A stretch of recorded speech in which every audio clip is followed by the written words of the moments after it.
Keeneland, a horse will always be measured in hands.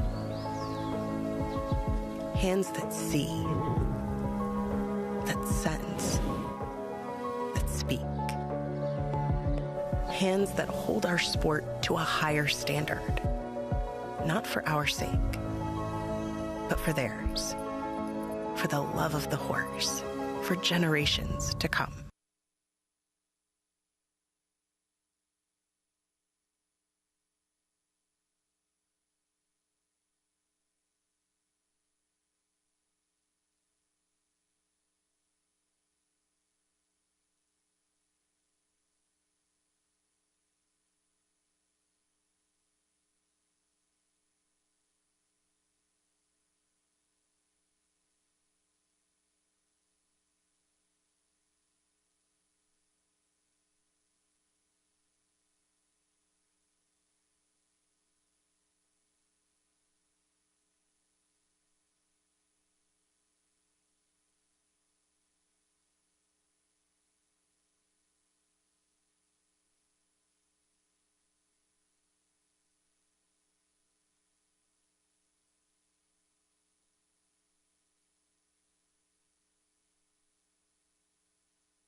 Welcome back to a new week here on Today at Keeneland. 5 race days ahead for next week, so 9 in total for this fabulous fall meet here at Keeneland Racecourse, and 8 races in front of us today. Fast conditions on the main track, good on the turf course. The rail set at 20 feet out on the turf course today. We're kind of approaching the halfway point, but I don't think we're any clearer as to who maybe is going to be in the hunt on the last day of the meet for leading jockey or trainer titles. We've had kind of changing weather conditions throughout. Even today, I think, is a perfect example as the sun's finally peeking out. But it wasn't when I started my trek here. Just announced that Joel Rosario will not be riding today. His agent, Ron Anderson, confirming to me, just feeling a little under the weather. He's actually serving a suspension Thursday, Friday, and Saturday, so expects to be back riding on Sunday. So no Joel Rosario today, tomorrow, Friday, or Saturday, and hope to see him back in the saddle on Sunday. It is Wednesday, as we all know, or perhaps some of us need to be reminded from time to time. That means it's Wednesday Challenge Day here at Keeneland. So it's a $10 contest in which you can enter at Wagering Central, and $2 win place mythical wager for the last 6 races of the day. So get involved. 100% of the pool is paid out for the top 10 players that finish in the top 10. So that's presented by Malone's. Make sure you check it out, the Wednesday Challenge. Get involved over at Handicapping Central here at Keeneland. It's on that first floor, Wagering Central on the first floor, just on the other side of the grandstand from where we stand near the finish line.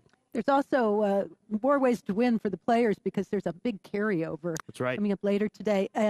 Rainbow Six, we had Pick Six, I should say. We had a pretty exciting day with some long shots on the last racing day, which has led to those carryovers. Yeah, let's recap Sunday. There was an 88-1 shot that won.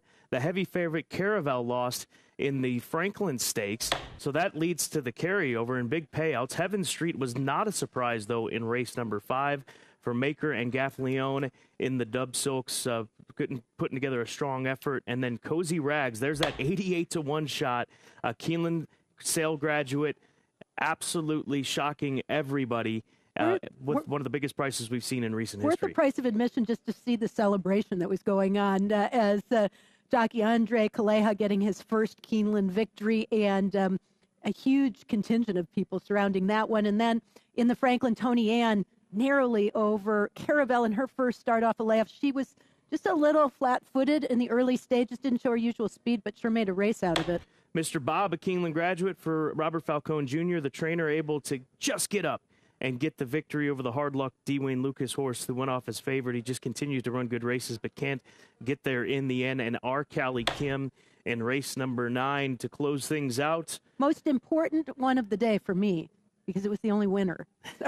But it was also important for somebody who had the Pick 5 tickets. In fact, I think there were 2 ticket holders to the tune of 190,000 plus. That's a good way to close out the week. Well done to those that had success on Sunday. You earned it, but you were well rewarded. Jockey standings look like this. As of right now, it's Gaffleone and Saez within 1 win of each other. Flavian Pratt looming back in 3rd. Johnny Velasquez and Irad Ortiz Jr. Back in the top 5. I think Saez is primed for a huge week. He's riding a lot and a lot of live opportunities. Todd Pletcher, he broke the tie this last weekend, moving 1 ahead of Brad Cox and Ian Wilkes, and Chad Brown sneaking into that 2nd slot, and then Steve Asmussen with a good meet. Great to see him having success here. He had some difficulty winning races, it seemed, over the last couple of years, but he's bringing a lot, running a lot, and doing well, and he's got some live runners here today at Keeneland and throughout this 5-day race week for Keeneland Fall. Before we get into our full card selections, let's go to WKYT for the Wednesday weather. Your Keeneland forecast is going to show you that we're going to have some good activity throughout the day in the form of sunshine. It's going to be mainly sunshine for our forecast, and temperatures are going to get up towards 67 as we approach that 5 o'clock hour. Now, cloud cover will start to build towards the end of the meet today, but overall, it's going to be a great day to enjoy yourselves at the track. Good luck out there, folks. It's very pleasant, and there's no wind. I want to hold them to that 67, though. Okay. I would love to see that before it's all said and done, because it seems like winter has come a little bit quicker than I anticipated over last weekend. Let's get to our full card selections. You can access these each and every race day via the Keeneland Race Day app. Download it right now on your smartphone or tablet. and in line in the first and second race, 7-8 in the first two. Yeah, and then we pick it up again, race 6. We have some agreement, some consensus. I will say you and I both put in a late pick 4 ticket, and when I was kind of revising it with some scratches and things, I saw that we agreed in part, and in others we were completely different. So it'll be interesting to see how those last 4 races play out. It is, in my opinion, a pretty tough card. One of the crucial races in pick 4, pick 5, pick 6 is that 6th race, because Punch Bowl, she's going to be a heavy favorite coming back off of a layoff of Philly that we saw nearly win the Central Bank Ashland in her last race back in the springtime. So we'll have more on that in a moment. Full card selections. Again, Keeneland Race Day app. Download it right now. On social media, on X, at Keeneland Racing is the handle. As far as Facebook, at Keeneland, Instagram at Keeneland, and FanDuel TV. Go ahead and give them a follow on X and download the FanDuel TV Plus app right now. Roku, Amazon Fire TV, Apple TV, those 3 popular connected devices on your television set at home. You can download the FanDuel TV Plus app and watch FanDuel TV each and every day and catch great coverage, as you all well know, on FanDuel TV of Keeneland, as well as racing and sales. Let's get after our featured event. It's race number 7 on the card. Turf race at 1 mile and a 16th. First level allowance condition.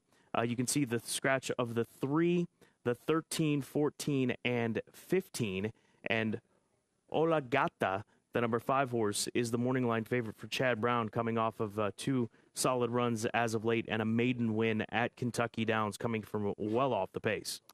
Yeah, becomes a very tricky race with that, with scratching in. The 15 Condone gets in from the Alsos. That's the only also eligible that gets in, and Flavian Pratt gets the assignment, and that's a little bit of a tricky post, especially with the rail out 20 feet, and yet I think the horse has a little shot. So the race changed just a little bit with the scratches, but regardless, you and I saw it similarly, but not identical. Yeah, I'm going to the number 4 horse, Our Dotsy, for Vicky Oliver and Luis Saez. It was last weekend, if I'm not mistaken, that they combined for a nice turf win here at Keeneland. And Saez rides for the first time, ended up finishing 6th on this day, going 7 furlongs in the Navy Silks with the orange sash back behind horses carrying the 9 saddlecloth. Prior to that was running in sprint races and even the route race at Tampa Bay Downs. I think that just thinking of that conversation with Vicky Oliver, with Saez, and the success they had in that turf race I'm referring to, can push the issue a little bit with this horse here today. And it's a daughter of Oscar Performance. They didn't pay a lot of money for it at the Keeneland September sale, but you can find great horses throughout that sale at so many different price points. She's already made nearly $60,000. I'm leaning on Saez heavily this week. I'm committed to Luis Saez. I said it. I'll say it continuously. I think he's going to have a big week and find some separation in the jockey standings. So I've got that filly on top. Beach Walkin' for Ben Colebrook, 15-1 on the morning line. I think she's better than that, and it'll show in her race. Her last race was at Kentucky Downs as well, and she was closing going 7/8 of a mile. Her last mile race was at Ellis, or this kind of setup was at Ellis, and she was a winner. And then the rail runner, the number 1 horse, Empirical View for Jimmy DeVito. Jimmy DeVito telling me that if she can put it together mentally, she can be a bit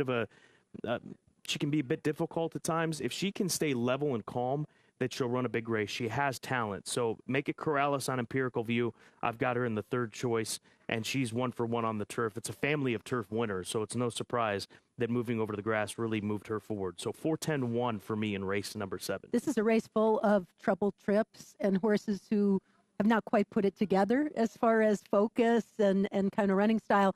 So it makes it a little tough. But I went to the 7, Holy Foley, who comes out of the same race that Lilac Girl came out of with a troubled trip. She came back to win pretty impressively here in a tough allowance.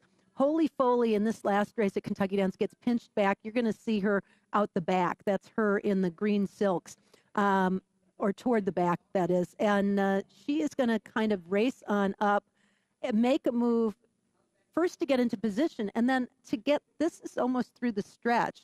She gets all the way up with this 1 mile race to be within a couple of lengths of the lead horse. Now, she doesn't give up. She winds up 2nd. She's never going to catch the winner. But I thought, given the way she started and the fact that Kentucky Downs was a lot kinder to front runners than it was horses who had to come from the back of the pack, that all she needs to do is get out of the gate, cut the distance in half that she has to make up, and she's going to be a real factor in here. So I'm putting her as my top choice. For second, I'm going to use your horse, the 4 Ardazzi. I do like the Oscar performance, stretching out, getting a little bit more distance. And then the 5 Oligata for Chad Brown is moving up in class off a win at Kentucky Downs. That's a little suspect, but what I do like is the fact that she ran well in maiden company at Monmouth on a good turf course. So I'm not thinking that it was Kentucky Downs so much as the fillies kind of going in the right direction. It's a wide open race. There's so many fillies to consider in there. Race number 7 starts the late double, part of the late pick 3, late pick 4, late pick 5, pick 6, all of it. So a good race today at Keeneland Racecourse, race number 7 on the card. Let's go to race number 6, one race prior. We mentioned this one in talking about our full card selections and in respect to the late pick 4, which we'll talk about in a moment. But Punch Bowl 4-5 on the morning line, that seems right. I mean, she'll be odds on, I would say. There's 2 Brad Cox runners in here. He's also got Insignia. Both of these horses are owned by Gary and Mary West, both bred by Gary and Mary West. Insignia is a nice curling filly.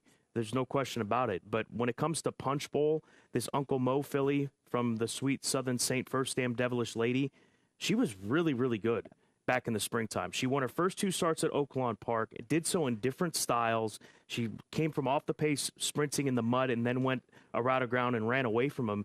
And then in the Central Bank Ashland, she was the favorite, and she almost gets there in the end. She was off the pace this stage to the first wire finish and comes up just a half of a length short behind Defining Purpose in this Grade 1 event. You can see her coming on. This is a filly that we haven't seen since then. Now, that's the question, 6-month layoff, and it's a lot like the horse that First Mission that Brad Cox was bringing back off the springtime to fall layoff last week, and he came back in style. If she's anything what she was back in the spring, she'll be tough. I think she wins this one. Scratch Cat, blinkers going on. She's run some even races. That's the number 5 horse, my second selection. Maybe the blinkers can get her over the top. She's worn them in the past, but I think she's a better filly as of right now. And then the number 1 horse, who's likely going to be the second choice, Insignia, the other one for Brad Cox in the West. I agree completely. Punch Bowl, I'm going to talk more about later, but she's the class of the race. You either take her and go all in, or you've got to assume that anything can happen in the race. And for second, I actually went to the 2. She's Cold as Ice. A prior winner at Keeneland, very popular in the claim box and racing off the claim for Mike Maker. Luis Saez picks up the mount in place of Joel Rosario. I think she can sit a stalking trip, which is key because she has been dropping out of some of her races, but I'm hoping she'll be just a little bit sharper today. And then Insignia certainly has to be respected in here. But Punch Bowl, I think, is going to show a little bit more speed again. I think we're going to see her return to that front-running style, given that this is a compact field. She's fresh. I think you're just going to see it very similar to the way she was when she first started out. Let's get after race number 5 as we roll backwards again in this card. Race number 5 today, a maiden special weight, 2-year-old fillies going 7 furlongs on the fast main track. Scratch the 8, 14, and 15. And Air of Defiance, the 11 horse, is the morning line favorite for Gold Square. Keeneland Sailgrad, which we'll talk about more in a bit. Colt for Brad Cox by Quality Road that Drew Post won in the mud at Saratoga and still finished second to Fierceness, who put together one of the biggest performances as far as a 2-year-old this year. Now, on the flip side, it might creep into some folks' mind. Fierceness didn't really run to the expectations at all in the Grade 1 Champaign after this debut victory. There are a few others in the field that have run back and run respectably, but you're right. I mean, maybe in hindsight, it's not as strong a race as we originally thought it was, but I think horse for horse that Air of Defiance is a good horse, and he's the top pick in here for me with Luis Saez. Coming out of that race at Saratoga, watch him get out of the gate. He kind of just almost breaks too hard, and when he does, it puts him off balance and it puts him behind the field. So now he rushes up on the inside. That's kind of the curse of the rail, right? You don't want to be behind everybody else. You want to try to make position. He got position, but then he actually sucked back out of it for a little while. I think he resented the kickback, and I also think he just was not quite sure what he was supposed to do. When he gets in the clear here, he starts running again, and believe it or not, at one point you thought he was going to be last. He's going to wind up second here. No match for Fierceness, who runs away with this race. But I think Air of Defense is a different horse on a fast track. I also think, that was a first-time blues type of a race. I think with more time, with that under his belt, you're going to see him move forward. I would suspect he could actually be on the lead or very close to it, given the way he tried to break last time. And I don't think you'll see that same greenness or that kind of sucking back that you saw before. So he's the key play after overcoming trouble, showing some heart last time. I love that he picks up Luis Saez, and I think he's the key you work around in here. I used the 6, Just a Freak, who's 4 of 5 first-time starter winners for the mare, and the mare won first time out as well. This is a half-brother to a horse named Fancy Dress Party, who is a very respectable runner, very solid runner. You get Johnny Velasquez for Eddie Keneally. So Just a Freak also working here at Keeneland, which I like for sure. And then the 4, Pop Weiser, is a half-brother to the really nice graded stakes winner Search Results. And he's also working very well, son of Nyquist for Wayne Catalano. So Pop Weiser is another horse that I think you use in any of your exotic wagers. The 5th race kicking off the pick 4 is kind of a very tough way to pick it off. I want coverage in this one. Yeah, you've got a Not This Time first-time starter for Starlight Racing in St. Elias. It's My Lucky Time, the number 9 horse in there. Chad Brown with a Curlin first-time starter. You mentioned the Eddie Keneally first-time starter, I think has to be respected. Bill Mott's got a horse that had a couple of good runs and ran into some good customers as well. So, I mean, it's a tough little event, and that's race number 5. Does start the late pick 4, and I will remind folks, and didn't really help out with that 88-1 shot winning in that wide open race, but at least we have the luxury of taking a look at the tote board, which I think the tote board will lean towards the Brad Cox horse, Air of Defiance. I think that he'll be the favorite, but then at least we'll kind of see how they're sorted out parametrally speaking underneath to give us more of an idea of maybe some that we would consider that you didn't ultimately think when looking at it initially would be getting the kind of play that they are. But that's race number 5. That's the late pick 4 beginning, which we'll touch on in a moment. Going back to our Sailgrad spotlight here on Today at Keeneland, we stay with race number 5, Air of Defiance, purchased by Gold Square for $400,000 back in 2022, just last year at the yearling sale. A wonderful pedigree. Colt by Quality Road from Fapien, who was a stakes winner in Southern California. This colt bred by Stone Street Thoroughbred Holdings and brought an even $400,000 as hip number 1419, now known as Air Defiance, competing today in race number 5. So a good-looking son of Quality Road and a good-looking group that we'll get a chance to see compete in that 5th race. We get to double down on Air of Defiance because he is also part of the Clocker Report. So there's an awful lot of weight for us to carry. Here's the Clocker Report. So just keep it in race number 5 in those programs. Past performances, worked 5/8 in a minute and 2. That was 5th best of 49. Back on the 7th, 11 days ago, was when that workout took place. Strong local work. The trainer-rider, that is Saez and Brad Cox, 41% since 2022. Expect the short price. And that's one of the things, too, looking at this. Saez hasn't ridden a lot for Brad Cox as of late, but you've got to kick it back over the last couple of seasons, season and a half plus, to find how good they are when they come together. And then in race number 8, Track Light, 4 furlongs from the gate, 48 flat. That's race number 8, the 3. Easy work from the gates, debuting for a tag as far as the barn. That's been a fruitful proposition. I kind of wish I had seen that before I put together my pick 4 ticket, because I might have thrown the 3 Track Light onto the ticket because that 8th race is really, really tough. It's a good sequence. Let's talk about that sequence. Race number 5 is where it begins. For the late pick 4, I'm looking for coverage. I'm going to go 7 deep to start things off. Special Element, that's the Pin Oak runner for Bill Mott, who's run twice up at Saratoga. What's wrong with him at 10-1 on the morning line with Jimmy Graham in the saddle? The number 5 horse, Blue Line, the Steve Asmussen debuter with Gaff Leone, 10-1 on the morning line. Just a Freak for Eddie Keneally, the number 6 horse that debuts and is so well bred, and the success from the dam side on the 6 horse. That mare has produced 2 two-year-old winners from her 4 winners in total from 6 to run. The 7, So Smooth, the Chad Brown runner, first-time starter by Curlin. The 9 horse, It's My Lucky Time, the Not This Time for Pletcher. The 11, Air of Defiance, you can't leave him off. And then Anthem King for Brian Lynch, a Bolt Doral colt that Taylor Creek purchased for $300,000 here at Keeneland last year at the yearling sale. And he's had some good workouts. So coverage there. Then as far as race number 6, the full horse Punch Bowl, kind of all or nothing, taking the approach of looking for coverage elsewhere and singling her, thinking that she does stand out amongst this group if she's as good as she was back in the spring. Race number 7, I'll go 4 deep, Empirical View, the DeVito runner, the number 4 horse, our Dotsy, my top play, Holy Foley for Lynch, and then the 10 horse the 10 horse Beach Walkin' for Ben Colebrook, and then 4 more in race number 8 to close things out. A maiden $150,000 claiming event for the 2-year-olds. The 2 horse run in Munnin for Al Stahl should improve off of 1 start in his career, and then 6 Catalina Crush for Cassie, Norm Cassie, the New York bred running here in Kentucky. Nick Storm for Ben Colebrook back with KRA Stud Farm.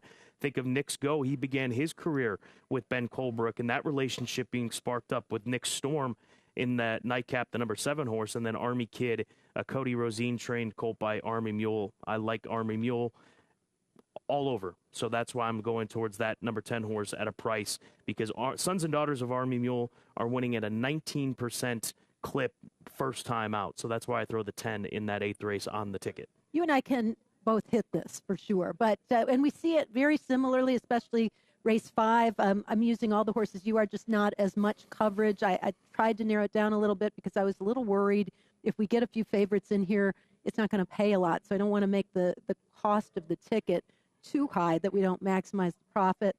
3, 4, 6, and 11. Those are the horses I talked about, adding the 3 special element into the mix. Single to Punch Bowl with the, that's going to be a make or break race for an awful lot of people. Then the 7th race is, I think, where we're most different. I used our Dotsy. I know that's your key horse, and Oligata, Holy Foley, my top choice. And then I threw in the 15, who scratches in from the Alsos, Gets Pratt. This is another Vicky Oliver horse. He's by Justify, whose stud fee was just announced as double, $200,000. His runners are hot these days. 8th race, 2, 6, 7, 9, 10. I got a little bit more coverage, I think. And the 2, Runnin' Munnin' for Al Stahl, I thought was interesting in here. 2nd-time starter, could improve off a 4th-place finish. I do like a few of the first-time starters in there. The 6, Catalina Crush, though, looks very tough with some experience. Nick Storm, yes, I used that one for sure. The 9, We Miss Arlington, a first-timer for Jimmy DeVito. And then the 10, Army Kid, who is a high percentage sire, as you mentioned, Army Mule, with 2-year-olds, 19%, with first-time starters, 18%. So $40 on that ticket. Let's celebrate together if we get this one. Let's do it. Let's hope for some prices in those races where we have the coverage with the single of Punch Bowl in the 2nd leg. Key race, best angles of the day. Let's go to race number 4. This is a race in which you can see Thestral is the morning line favorite at odds of 2-1 for Tom Amos, Gaffleone, and D&N Racing. There's nothing wrong with this horse. I mean, she will be the favorite. She's run 2 good races, 2nd off the claim for Amos. Good claiming barn, good grade 1, graded stakes type barn as well. Tom Amos is good at all of it as far as levels. But I'm going to take a shot with Thestral underneath in this race, or on top, I should say, over Sandra D for Steve Margolis. I've got it 5/4, and I think that this is a filly that she stands out, and she's got the ability to show some speed, track off the pace, the first wire finish, and based on this effort and her maiden win at Saratoga, where she was 75 cents on the dollar as the favorite in a maiden 40, granted in a field of 4, but she still did what she had to do and won by a length. This could be a 2-horse race.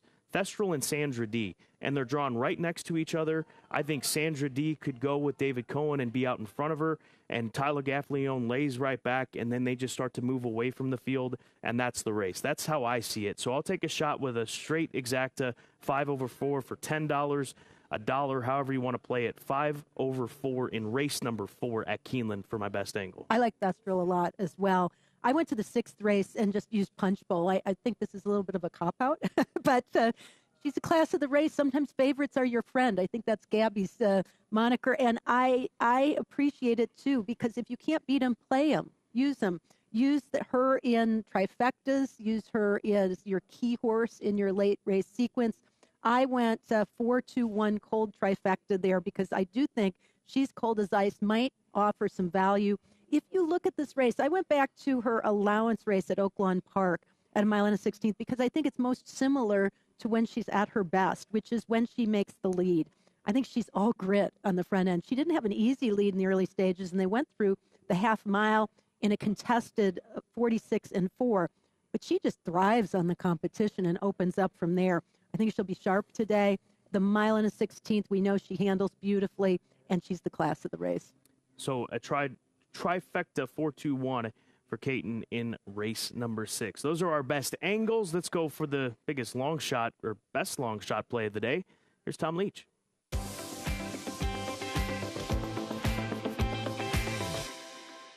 Long shot pick on the Wednesday card, horse 3 in race 3, Steel Racer. Just going to forgive the last race. Draw a line through that one, focus on the previous start, and that Beyer speed figure would make this horse competitive in this spot.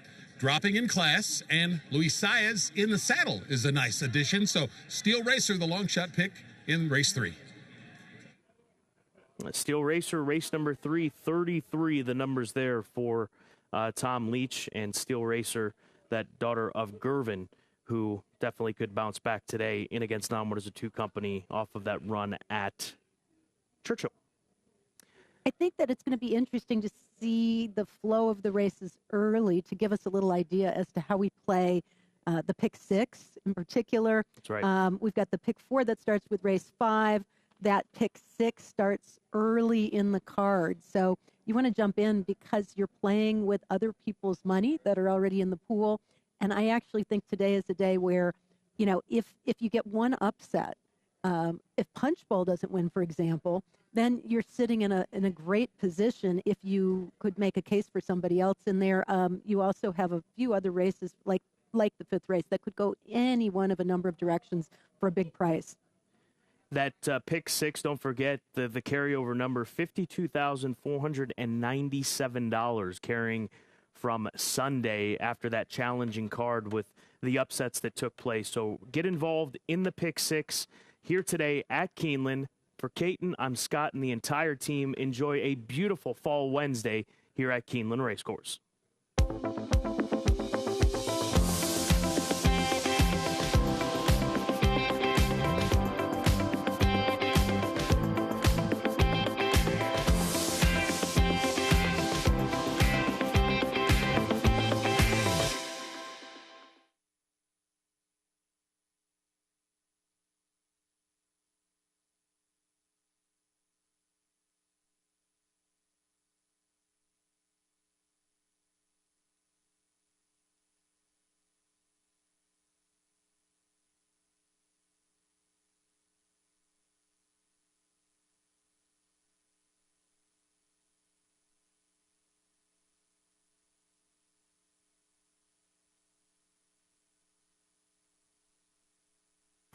There are more than 3,500 reasons buyers came to Keeneland November last year.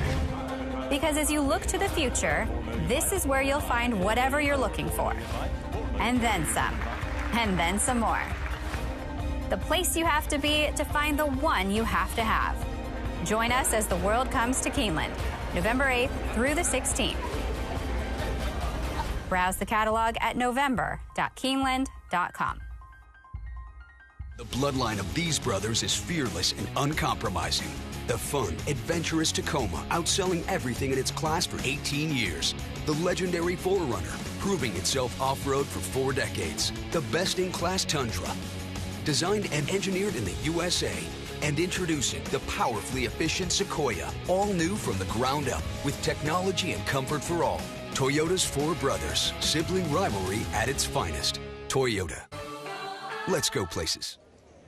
She's all the talk. I bet 5 million, 3 in the ring, 3 in the ring, 2 here in the ring, 3 where 5 million, 2, 5 million, 3. On EC now 5 million, 3, 4. Go ahead, Ease 4 million, 5, 4 million, 4 million, 5. Oh my, 4 million, 4. I got 5 million, 5 million, 6. 6 all through. Well, thank you what you did do. 5 million, 5 and in the back 5,500,000 and good luck.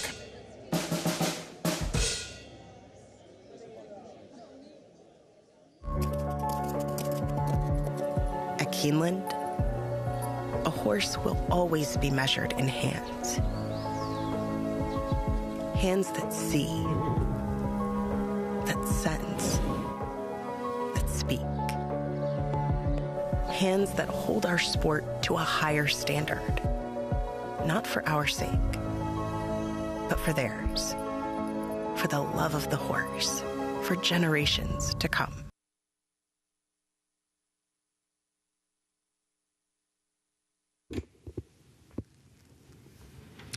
Keeneland welcomes Jill Kaufman to the paddock. Jill from Lexington is the lead singer for the local band High Five and also performs with Ebony and Ivory, Rhythm City Groove, and Old School Stew. Ladies and gentlemen, please rise as you are able for our national anthem. Oh, say, can you see by the dawn's early light what so proudly we hailed at the twilight's last gleaming, whose broad stripes and bright stars through the perilous fight o'er the ramparts we watched were so gallantly streaming, and the rocket's red glare, the bombs bursting in air, gave proof through the night that our flag was still there. Oh, say, does that star-spangled banner yet wave? Oh, the land of the free and the home of the brave.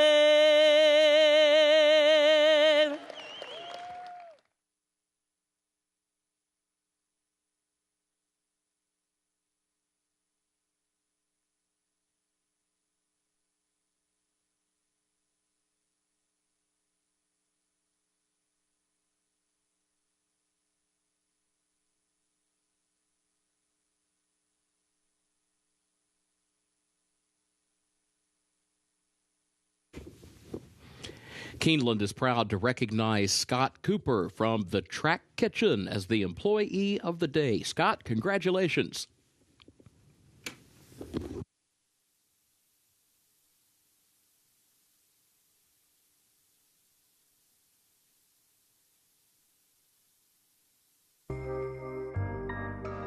In the event of an emergency, Keeneland is dedicated to ensuring the safety of our patrons. This video illustrates the proper evacuation protocol from all locations in the Keeneland Grandstand facility. Depending on the nature of the emergency, directions may be altered. Please remain calm and follow the direction of guest services and security personnel. Patrons should never use elevators during an evacuation. Patrons in the corporate boxes, Eclipse Room, and Phoenix Room should exit using the stairway located near Elevator A. Proceed down the stairs to the ground floor and veer right to exit through the lower club entrance. Patrons in the Lafayette Room, Keeneland Room, Lexington Room, and Kentucky Room should exit using the stairway located near Elevator B. Proceed down the stairs to the ground floor and exit through the paddock area using the East Gate. Patrons in the third floor main clubhouse and clubhouse paddock dining rooms should exit using the stairway located near Elevator A. Proceed down the stairs to the ground floor and veer right to exit through the lower club entrance. Patrons in the Bluegrass Room and third floor ITW area should exit using the stairway located near Elevator B. Proceed down the stairs to the ground floor and exit through the paddock area using the East Gate. Patrons in the Finish Line Room and Green Room should exit using the stairway leading to the North Terrace. Proceed down the stairs to the second level and through the doors outside. Proceed down the stairs to the ground level and exit through the North Gate. Patrons in the outside reserved grandstand seats and boxes should proceed down the nearest stairway to the ground level. Proceed under the grandstand towards the paddock area and exit via the nearest point of exit, the south gate or the east gate. Patrons in the second floor main clubhouse dining room and life members room should exit using the stairway on the south side of the administrative offices. Proceed down the stairs to the ground floor and exit through the south gate. Patrons in the second floor clubhouse paddock dining room and clubhouse tavern should exit using the stairway located near elevator A. Proceed down the stairs to the ground floor and veer right to exit through the lower club entrance. Patrons in the mezzanine bar and second floor ITW area should exit using the stairway located near elevator B. Proceed down the stairs to the ground floor and exit through the paddock area using the east gate. Patrons in the sports bar and cantina should exit through the doors leading to the north terrace. Proceed down the stairs to the ground level and exit through the north gate. Patrons in the lower club, clubhouse lawn, club lobby, and director's room should proceed toward the clubhouse parking lot using the nearest point of exit. Patrons in the gift shop should proceed toward the south gate using the nearest point of exit. Patrons in the apron area should proceed under the grandstand towards the paddock area and exit via the nearest point of exit, the south gate or the east gate. Patrons in the equestrian room and first floor Brats and Brew should proceed towards the north terrace and exit through the north gate. Patrons in the paddock area and north terrace should proceed toward the nearest point of exit, the south gate, east gate, or north gate. After evacuating the facility, please remain calm and follow the direction of guest services and security personnel in the safest route to return to your vehicle. Thank you for your attention and cooperation.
Good afternoon. Welcome to Keeneland Racecourse. Time for a look at the track and turf conditions presented by John Deere. The main track is fast and the turf is listed good. Main track fast, turf good, the rail at 20 feet on the turf course. Now the changes for the day. First race starts the first of the day's rolling doubles and pick threes. It's also the start of the early pick 5.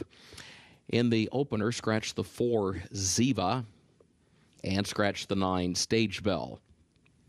Again, scratch the 4 Ziva and scratch the 9 Stage Bell. Second race, start of the early pick 4. In that second event, scratch the 5, the Distractor. Scratch number 5, the Distractor. There's a jockey change on the 1, Kuth. Make the jockey Joe Talamo. Number 1, Kuth. The jockey is Joe Talamo. Wave the bug. The corrected weight is 118 pounds. Third race, that's where the pick 6 gets underway today. And there are no changes to report in that third race, carryover of just over $52,000. In the fourth race, start of the late pick 5, no changes in that fourth event. Race 5 is start of the late pick 4. In race 5, scratch number 8, World Fair. Scratch the 14, Banana Plan, and scratch the 15, Lose Legacy. That's race 5. Scratch the 8, World Fair. Scratch 14, Banana Plan, and scratch 15, Lose Legacy. Please note, number 13, Rivatage will run. 13, Rivatage draws into the race. There's also a jockey change in race 5 today. The jockey of the 9, it's my lucky time. That'll be Gerardo Corrales. That's race 5, number 9. It's my lucky time. The jockey, Gerardo Corrales. Sixth event, jockey for the 2, she's cold as ice, will be Luis Saez. That's the 6th race, number 2, she's cold as ice, the jockey Luis Saez. Featured 7th race, scratch number 3, Tatuba. Scratch the 13, Be My Sunshine. Scratch the 14, Ivisa. And scratch number 16, Shoplifter. That's in the 7th race. Scratch number 3, Tatuba. Scratch number 13, Be My Sunshine. Scratch the 14, Ivisa. And scratch the 16, Shoplifter. Several jockey changes in that 7th race. The jockey for the 1, Empirical View, Gerardo Corrales. Number 1, Empirical View, the jockey, Gerardo Corrales. The jockey for the 12, Jenny Lind, will be Keith James Asmussen. Number 12, Jenny Lind, Keith James Asmussen, the jockey. Number 15, Condone draws into the race. Make the jockey Flavian Pratt. 15, Condone draws into the race. Make the jockey Flavian Pratt. The 8th and final race, no carryover for the Toyota Super High 5. Scratch the 12, this time blue, and also scratch 13, 14, and 15. That's the 8th and final event. Scratch the 12, this time blue. Also scratch the also eligibles 13, 14, and 15. Those are the current program changes. Time now to check in with Scott Hazelton and Caton Bradar. Happy Wednesday to you, Kurt Becker. For those of you joining us here at Keeneland Racecourse and from abroad, we've got 8 races here on this Wednesday. Perfect condition. The sun is out. There's very little wind, if any at all. And the main track fast, turf listed as good, rail set at 20 feet on the good listed turf course. Yeah, this is kind of the weather we come to expect at Keeneland. It's definitely fall, but it's great horse racing weather. Let's take a look at our featured event, race number 7, the Margot, first level allowance condition. This will be on the turf course at 1.16 miles, and Ola Gata is the morning line favorite, the number 5 horse at 2-1, coming out of the Chad Brown Bar Chad Brown barn, and Tyler Gaffalione will get the opportunity to ride this Kitten's Joy filly for the first time in her career. This is one of those races where I understand why Oligata is favored, because somebody has to be. But I kind of think part of that are the connections and the fact that she's coming off a win. This is an extremely deep and competitive race that kicks off our late daily double and is a key race involved in all the multi-race wagers. You want to pay attention to the scratches there, because on the outside, the 15 Condone does draw in with Flavian Pratt picking up the mount. Tough post position, especially with the rail 20 feet out, but I think that the horse is interesting, and there's legitimate pace in here. That didn't change with the scratches, so this could be anybody's race.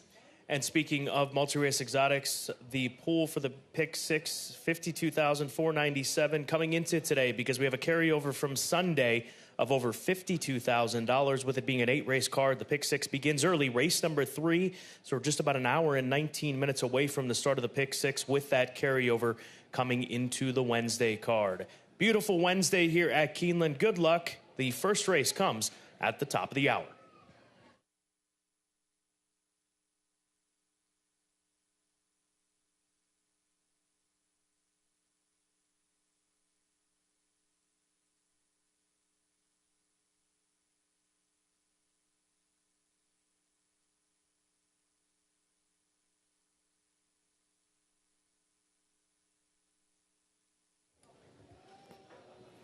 The number 7 horse, Jubilant Joni, is the favorite right now here in race number 1 at Keeneland for Tom Amos and Maggie Moss as they look for a win on this Wednesday afternoon. Blinkers come off, claimed this horse for $16,000 last time out.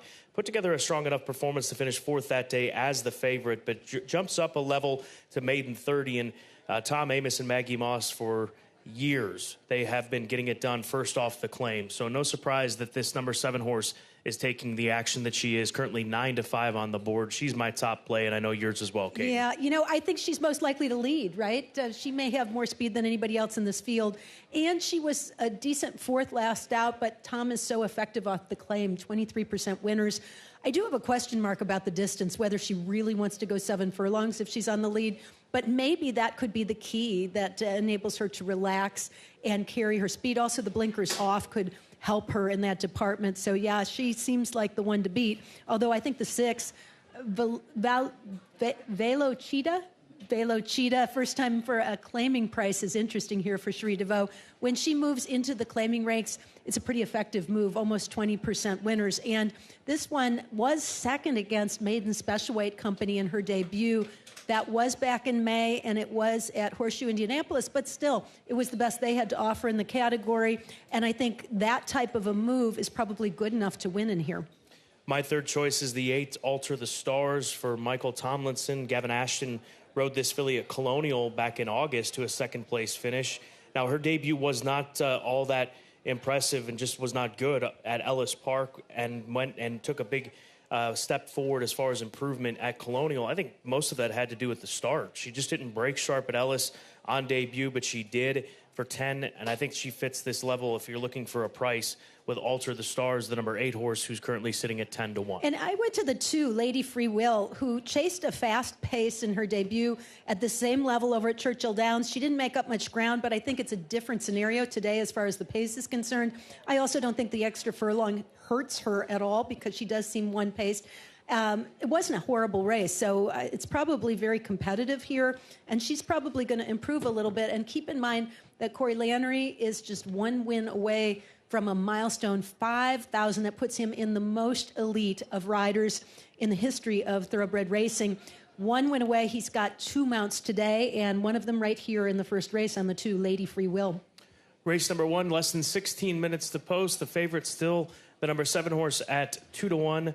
That is Jubilant Joni Velochita, just to her inside. The 6 is the second choice at 5-2, and then you go to the 2 at odds of 7-2. First race offers double exacta trifecta. First pick 3 of the day, the first of 2 pick 5s. Superfecta wagering also available for the opener on this Wednesday at Keeneland. Best of luck.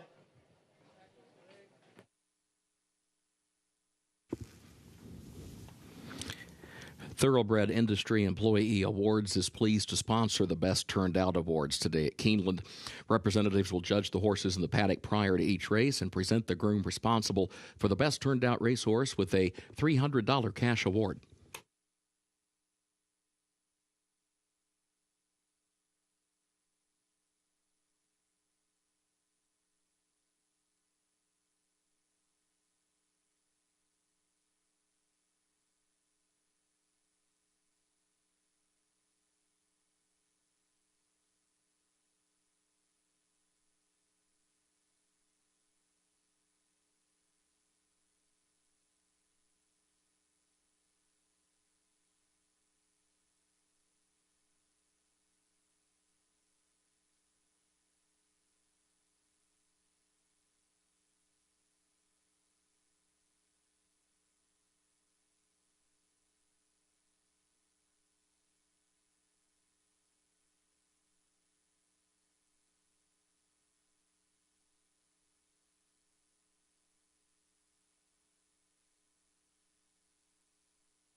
The horses are entering the track for Keeneland's first race. Maiden claiming event. Fillies and mares age 3 and up with a $30,000 claiming price. 7 furlongs over the fast main track. Scratch the 4 Ziva and scratch number 9 Stage Bell. Double and pick 3 wagering also started the early pick 5. Post time in 7 minutes.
The winner of the Thoroughbred Industry Employee Awards Best Turned Out Award for the first race is Cayetano Garcia, the groom for number 3, Fracking All-Star. Cayetano, congratulations.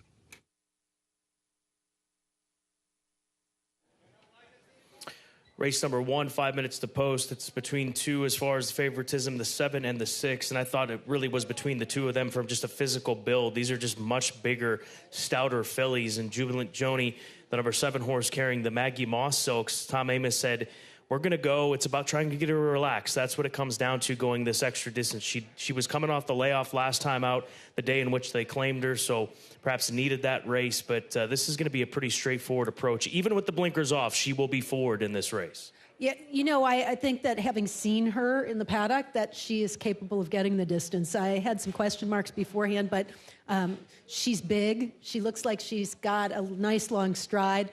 And if she can just relax for Edgar Morales, she should be pretty tough in here, and the one they have to catch. I thought the 8, also Alter the Stars, was one on just size and scope. Looked like she might appreciate 7 furlongs. She showed a little bit of speed in her race at Colonial against lesser competition. Ran close to the pace. I don't know that she can go head and head with the 7, Jubilant Joni, or anybody else if they really want the lead, but at the same time, I don't think she has to be too far out of it. And I did like her appearance in the paddock, too. She seems to be a filly who's going in the right direction. And Velocita, she looks good as well. There she is warming up, ears pricked forward. She's carrying the golden black silks of West Point Thoroughbreds, Belladonna Racing, Ed Hudson Jr., the owners of this Golden Sense filly. So It's all about finding an easier group, which certainly she has. There's just no getting around that. So she should run better today and more towards what we saw from her on debut at Horseshoe Indianapolis.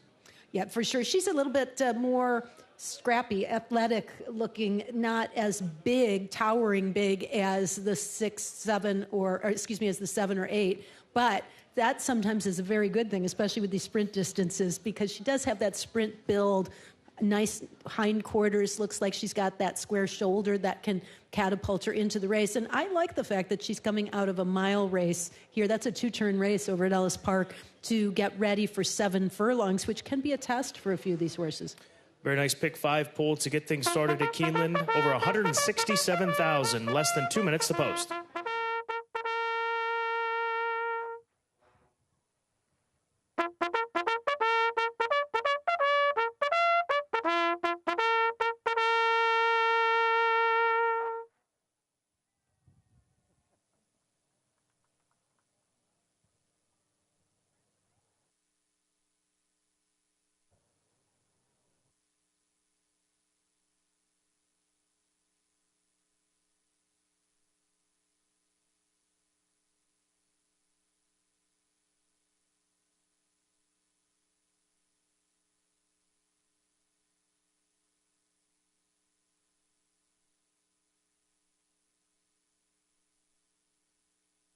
The horses have reached the starting gate for Keeneland's first race, start of the early pick 5.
Moving into line for the first.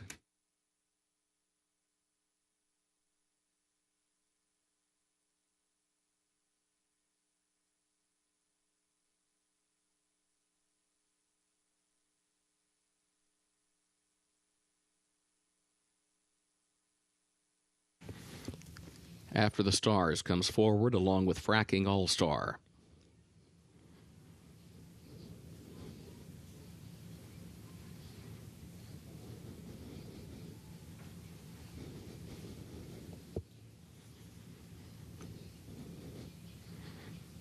Two left to load. Doodle-Doo comes forward. Imperator Furiosa, the last one. Moves in. They're at the post. They're off. Lady Free Will to the inside. Imperator Furiosa from the far outside, out for the lead. And there's Velocita, and here comes Jubilant Joni. Jubilant Joni moves up now and takes the lead as they head up the back stretch. And then comes Imperator Furiosa. Derby Wife kicks into the inside, moves up 4th to 3rd to 2nd. Velocita between horses now takes 3rd, a neck.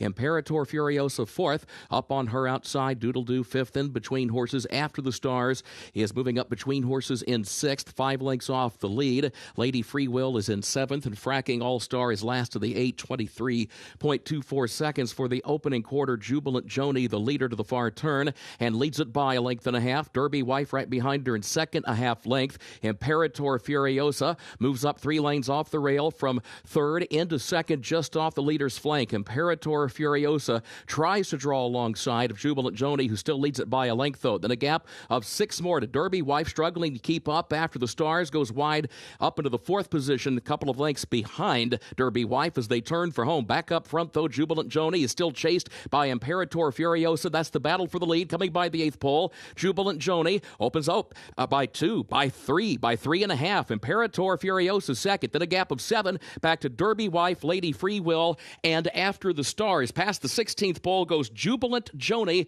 Jubilant Joni, Edgar Morales aboard to win the opener. Imperator Furiosa second, and then it was Derby Wife up the inside for third, and Lady Free Will finished 4th.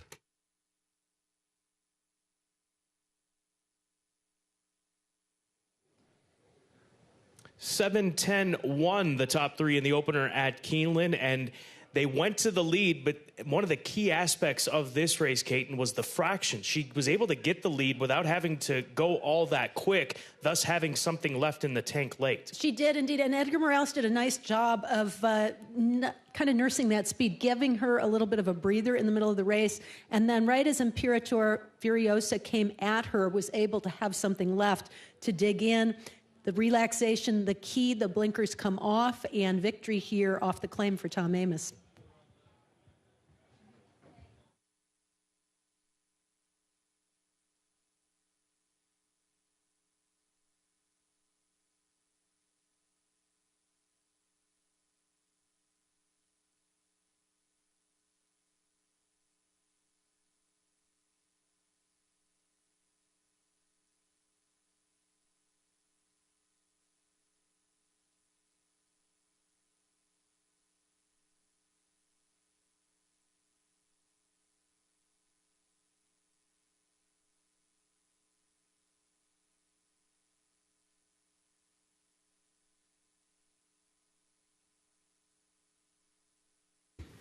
The unofficial results of Keeneland's first race: number 7, Jubilant Joni, finished first. Number 10, Imperator Furiosa, was second. Number 1, Derby Wife, was third. Number 2, Lady Free Will, was fourth. 7-10-1-2, unofficial.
In the winner's circle for Keeneland's first race, the unofficial winner, number 7, Jubilant Joni, owned by Maggie Moss, trained by Tom Amos. The jockey, Edgar Morales. Jubilant Joni, 3-year-old filly by Unified, out of Goldie's Giant by Giants Causeway, bred in Kentucky by the Millard Selden Revocable Trust. 7 furlongs, 1 minute, 25.81 seconds.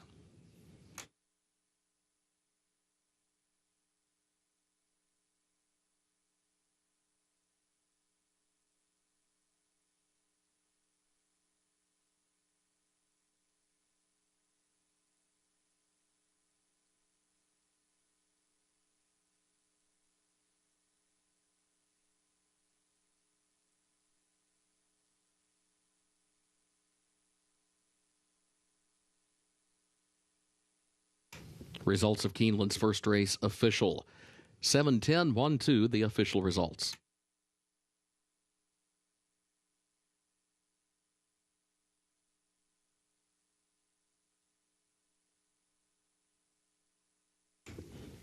Keeneland second race upcoming. Double and pick 3 wagering start of the early pick 4.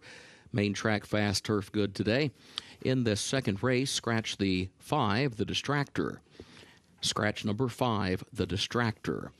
Jockey for the 1, Couth, will be Joe Talamo. Number 1, Couth, Joe Talamo, the jockey, waved the bug, the corrected weight, 118 pounds. Third race, no changes. Fourth race, no changes. In race 5, scratch the 8, World Fair. Also scratch 14, Banana Plan, and scratch 15, Lose Legacy. That's race 5. Scratch number 8, World Fair. Scratch the 14, Banana Plan, and scratch the 15, Lose Legacy. Please note number 13, Rivatage, draws into the race. 13, Rivatage will run. And a jockey change on number 9. It's My Lucky Time. Make the rider Gerardo Corrales. That's race 5, number 9. It's My Lucky Time, Gerardo Corrales, the jockey.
Field of 8 will assemble for race number 2. Scratch the number 5 horse out of here. T. Burns, the number 8 horse, is the favorite for Chris Hartman. First off, the claim for this son of Klimt, who comes into this race in a 3-race win streak. Won a couple at Hawthorne back in the summer. And then most recently, in closing weekend at Churchill Downs, was able to run down the speedy tap-to-tap, that runner for Larry Ravelli, who was actually favored in that race. But Mike Rivas at the time had the gelding before being claimed by Chris Hartman. So he has moved around some very good barns as of late between Mike Rivas in Chicago and then the one trip here to Kentucky, and now with Chris Hartman. I have a hard time getting past him. Horse that can be speedy if need be. If he finds himself behind horses, he can settle and finish. And at odds of 5-2, I expect him to continue the role that he's on, even though this is not an easy group. A starter allowance group with in-form horses makes it a bit of a challenge, but don't worry about him being nearly 10-1 last time out. He ran a really good race and was coming into that race off of good form, but I think got overlooked just a bit because of where he was coming from, coming down from Chicago. I agree, and I think that on the whole, the Chicago horses have done really very well so far here at Keeneland and in general. The interesting thing about T. Burns is that he was claimed for $40,000 out of that last start, as compared to some of the others in this field who, if you were putting a claiming price on them today, are probably closer to the $20,000 range where they can be competitive. I think the fact that he was able to win that race speaks volumes. I also like the fact that he overcame a little bit of trouble in his early part of the race. And most importantly, he's versatile. He can lead. If nobody wants it, he can certainly take it. If he breaks sharp, Francisco Arrieta can take advantage of that. But he proved in that last race, and he has on occasion come from off the pace and been equally effective. There are 3 horses in this field that look like they could show speed, or maybe not. That's the 6 Slam Dunk Sermon, the 8 T. Burns, and the 9 Pure Panic. So this is a situation where a horse has to be able to kind of adapt. I think the 8 T. Burns can. But that said, I do think that the 6 Slam Dunk Sermon is very interesting. I think we both used him. You used him second. I used him third. Off that 4-month layoff, he's fresh. He has speed. He has the inside track. But he's another who can sit just a little off the pace and still be right there. And he's been amazingly consistent at the level. And then Blue Kentucky, the number 7 horse for Matthew Sims. He's one that we'll be hoping that the pace is swift out in front of him, and he was able to run down a group where the pace was modest for the type of sprint race that you would expect for starter 20 last time out at Churchill, and still got up and won by half a length. Now, on the flip side of that, that was 6.5 furlongs, and he's not gone this short since the winter at Turfway Park, where he did win a second-level allowance race, sitting maybe a little bit closer than what he'll be today. But you've got to respect him if things set up out in front of him. That's the 7 with Luan Machado, 7-2 on Blue Kentucky. Yeah, second start off the layoff for him, and he may have a home track advantage, so to speak, as he's been training right here at Keeneland, and in 3 starts, 1 win, 2 seconds.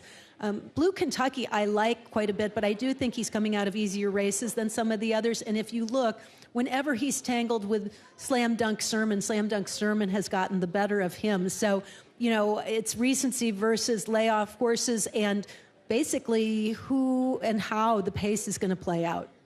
It's a good race. Race number 2, 16 minutes to post. Wide open tote board. T. Burns, the favorites right now, slightly over the number 6 horse, both sitting at 5-2. That's Slam Dunk Sermon. First leg of the early pick 4 begins with race number 2 in less than 16 minutes.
The horses are entering the track for Keeneland's second race. Starter allowance 3-year-olds and up, 6 furlongs over the fast main track. Scratch number 5, the Distractor. Number 5, the Distractor, is scratched. Jockey for the 1, Couth, is Joe Talamo. Number 1, Couth, Joe Talamo, the jockey. Wave the Bug, the weight 118 pounds.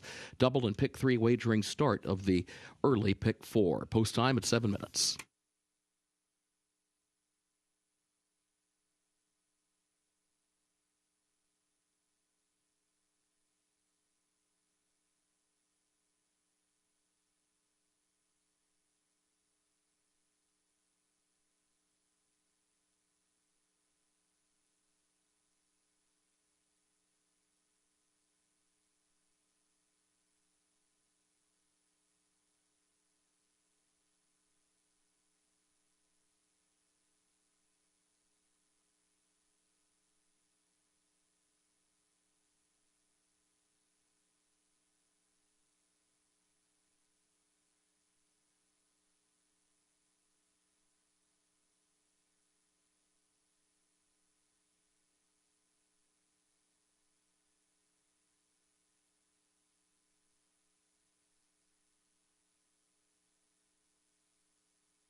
The winner of the Thoroughbred Industry Employee Awards Best Turned Out Award for the second race, Jocelyn Morales, the groom for number 6, Slam Dunk Sermon. Jocelyn, congratulations.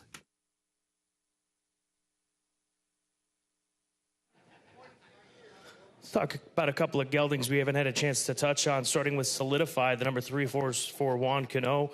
He wasn't beaten all that far last time out behind Blue Kentucky. He's currently sitting at 10-1.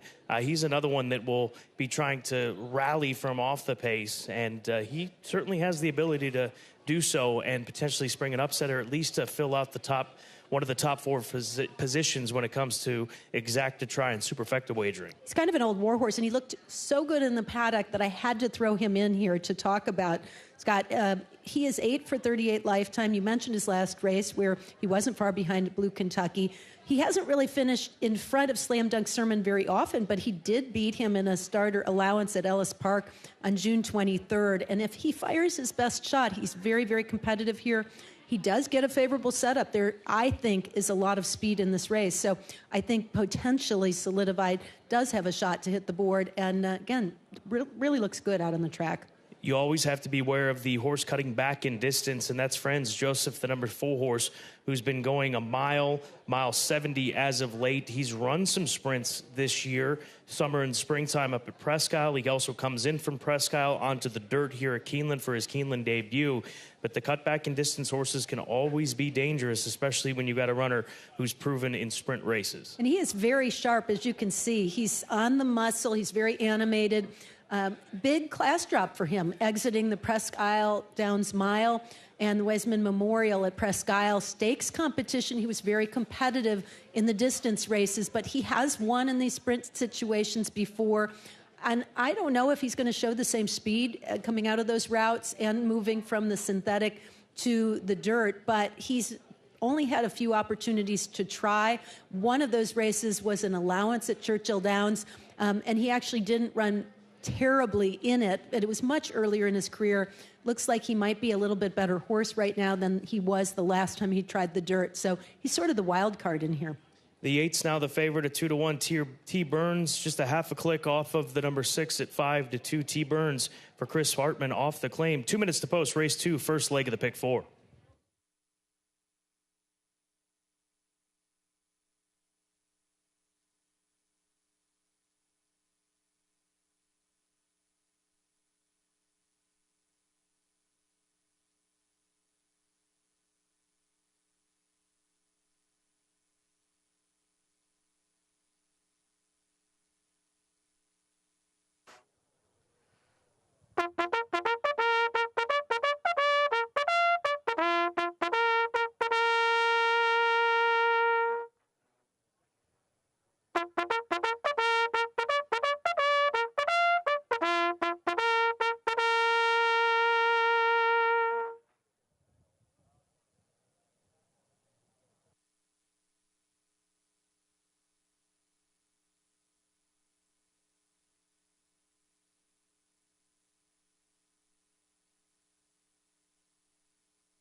The horses have reached the starting gate for Keeneland's second race, start of the early pick 4.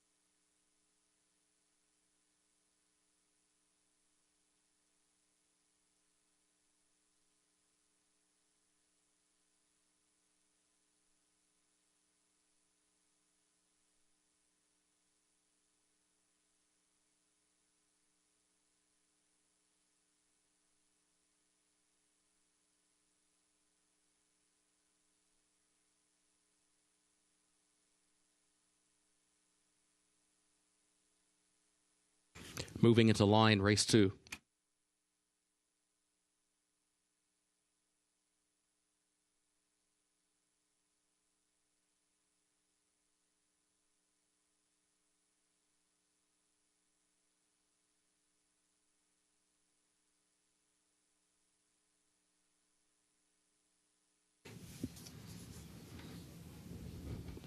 Solidify comes forward along with T. Burns.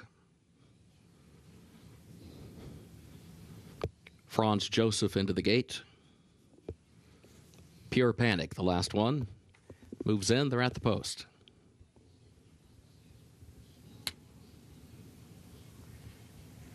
They're off. Franz Joseph went to his knees at the start. There goes T. Burns out for the lead. T. Burns broke alertly along with Pure Panic to the outside of that one. Those two go to the front. Kuth is away running in third. Blue Kentucky is fourth. Lycan is in fifth position.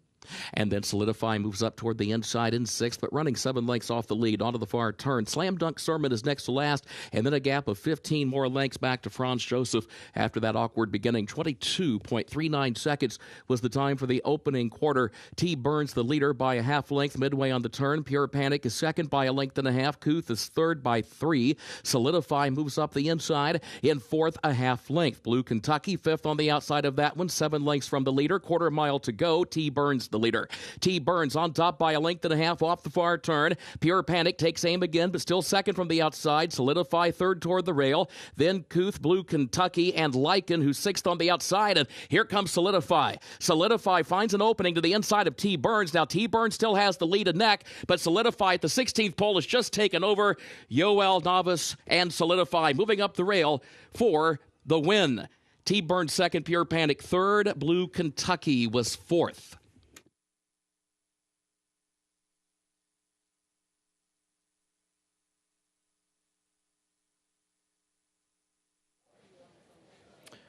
Well, T. Burns setting the pace here today, and it was a swift pace early on. 22-1, 45-3, 57-4 for the 5.8s, and well off the rail, always giving that room to solidify, and he took full advantage of it with a late run under Yoel Neves. The apprentice rider with a heads-up ride just kind of clung to the rail and hoped that there was a little room as his horse kicks beautifully. Fast-paced, too, between the 8 and the 9. T. Burns in pure panic much of the way. Cost both of them in the end as they can't quite hold on. And the long shot, who looked so good in the post-parade, gets the job done.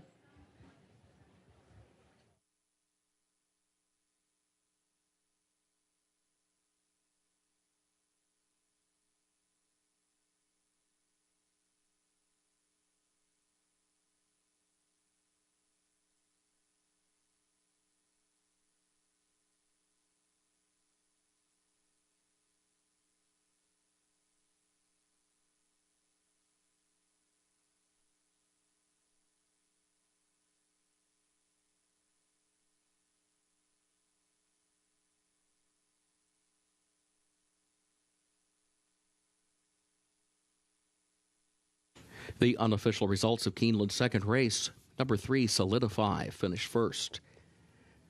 Number 8, T. Burns, was second. Number 9, Pure Panic, third. Number 7, Blue Kentucky, fourth. 3897, unofficial.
In the winner's circle for Keeneland's second race, the unofficial winner, number 3, Solidify, owned and trained by Juan Cano, the jockey Yoel Neves. Solidify, a 7-year-old gelded son of Tapazar out of Elaborate by Cherokee Run. Winner bred in Kentucky by China Horse Club International Limited. 6 furlongs over the fast main track, 1 minute 10.67 seconds.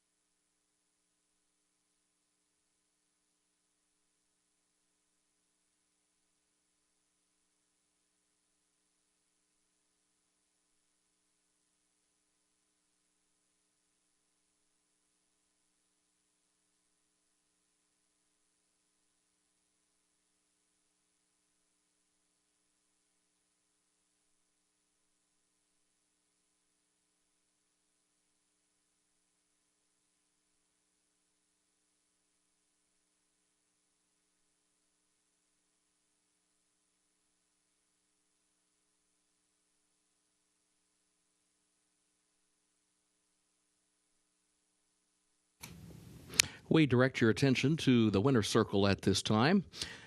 Today, we have the honor of introducing the winners of the 8th Annual Thoroughbred Industry Employee Award, sponsored by Godolphin. Additionally, these awards could not have been possible without the unwavering support of the National HBPA, the Jockey Club, TOBA, Breeders' Cup, and Keeneland. By the way, the results of that second race are now official. These awards recognize the hard work and contributions of those individuals who work behind the scenes on the farms and in the stables across America to take care of the nation's thoroughbreds. Without their tireless efforts, we would not have the opportunity to enjoy these equine athletes that mean so much to so many. With that said, this year's winners are as follows. The Catherine McKee Administration Award, sponsored by Keeneland, that goes to Kelly Danner of Churchill Downs. The Dedication to Breeding Award, sponsored by Hallway Feeds, Jimmy Tate, Windstar Farm. The Dedication to Racing Award, sponsored by the NTRA, Myra Hall, Graham Motion Racing Stable. Leadership Award, sponsored by Hagyard Equine Institute, Manuel Hernandez, Walmack Farm. Support Services Award, sponsored by First Racing, Bill Vest, Churchill Downs. Newcomer Award, sponsored by the NYRA, Dominic Merritt of the Todd Pletcher Racing Stable. And the Dr. J. David Doc Richardson Community Award, sponsored by Churchill Downs, Linda Doan, The Healing Place. Congratulations to all.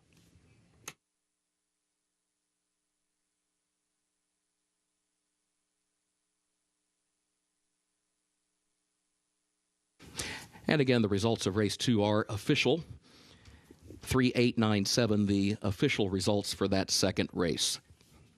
Third event coming up, double and pick 3 wagering, start of the pick 6, $52,000 the carryover. The main track is fast, the turf good, the rail at 20 feet on the turf course. Third race will finish in the short stretch at the first wire. No changes in race 3 and no changes at this time in race 4. Looking ahead to the fifth race. In race 5, scratch the 8 World Fair, scratch the 14 Banana Plan, and scratch the 15 Lose Legacy. That's in race 5. Scratch the 8 World Fair, scratch the 14 Banana Plan, scratch the 15 Lose Legacy. A reminder, number 13 draws into the race. Revatage, number 13, will run. And also in that fifth race, there is a jockey change on the 9. It's My Lucky Time, Gerardo Corrales, the jockey. Number 9, It's My Lucky Time, the jockey, Gerardo Corrales. Sixth race, the jockey for the 2, She's Cold as Ice, Luis Saez. Sixth race, number 2, She's Cold as Ice, the jockey, Luis Saez. Featured seventh race, scratch number 3, Tatuba. Scratch 13, Be My Sunshine. Scratch 14, Ivisa. And scratch 16, Shoplifter. That's in the seventh race. Scratch number 3, Tatuba. Scratch 13, Be My Sunshine. Scratch the 14, Ivisa. Scratch the 16, Shoplifter. Several jockey changes in that seventh race. Number 1, Empirical View, Gerardo Corrales. That's the one, Empirical View, Gerardo Corrales. On the 12, Jenny Lind, the jockey, Keith James Asmussen. 12, Jenny Lind, Keith James Asmussen. And the jockey for the 15, Condone, Flavian Pratt.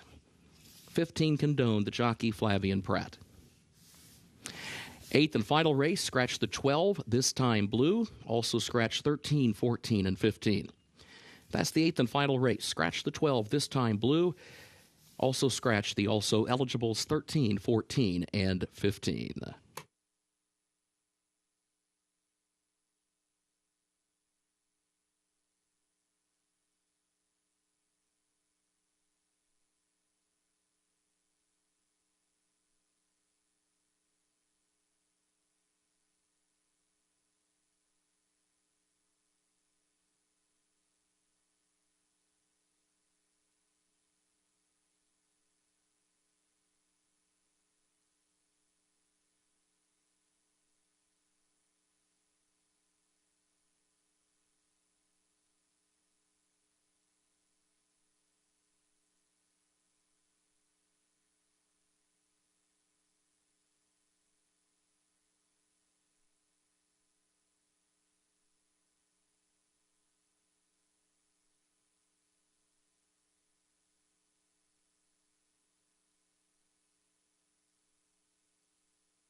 19 minutes before race number 3 here at Keeneland. This a $40,000 claiming event. Non-winners of 2 lifetime. 1.16 is the distance. 2 turns. First wire finish. And I Feel the Need, the number 8 horse. Could this be the one for Corey Lannery to pick up win number 5,000 in his storied career? The majority feel it's the case. I do as well. Comes out of starter allowance races, drops in for the tag here today. Even prior to that, running against a lot tougher company down at Oaklawn Park. I just think the right fit for this level of competition is led by I Feel the Need in here, the number 8. She could certainly be the one, but what concerns me about her is that she sort of runs the same race every time, regardless of competition, and has kind of gotten in a habit of coming close, but not quite sealing the deal. I thought there were others that have a bit more upside. One at 6-1, East Shore is my top choice coming off the layoff. Here's a 3-year-old filly facing her elders, and that's not the first time she's done it. She over at Ellis competed in 3-year-old and up competition, and she did pretty well in condition claiming competition and in allowance company. She's had a little time since July and has a stalking style.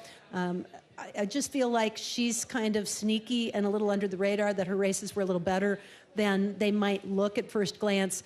Was able to break her maiden going 1 1/16 at Churchill in her first try around 2 turns. So if she comes back to that type of a race, I really think she's going to be tough in here. Yeah, 6-1 is a good price on a horse that does make sense in this group, East Shore. We both have the 7 in our second position as far as top 3 selections. That's Windy Bay. She should be able to take advantage of the first wire finish. She's never run here at Keeneland. She has run at these longer distances between Kentucky Downs on turf, obviously Ellis, Churchill Downs. So forward position seems to be what this filly wants. And she's 7-2 right now for owner Karen Young and trainer Tom Van Burt. Yeah, Windy Bay has a little tactical speed, and I think that's a real benefit in this spot. Doesn't mean she has to be right on the lead, but she's going to be in that forward group of horses, I think, moving turf back to the main track where she's been somewhat successful. A couple of second-place finishes in allowance company over at Ellis around 2 turns. She's very, very consistent. And even if you don't use her for the win spot, I do think she's a must-use in terms of exotics. To round up my top 3, I took a shot with the 9 at 8-1. That's Efficacious, who is a 4-year-old filly, but was a little bit of a late starter. Didn't debut until June. She's only raced at Presque Isle on the synthetic, so it's hard to know how she will handle both the distance, the competition, and the dirt. But she's by Cairo Prince out of a Giants Causeway mare, and a half-sibling CC Rider did win long on the dirt. I thought this was a reasonable spot for her. She is graduated in maiden special weight company and now tries a tad bit easier here. And I wouldn't be surprised to see her forwardly placed either. And don't forget, this third race does start the Wednesday pick 6 with the 8 race card. Starts early today.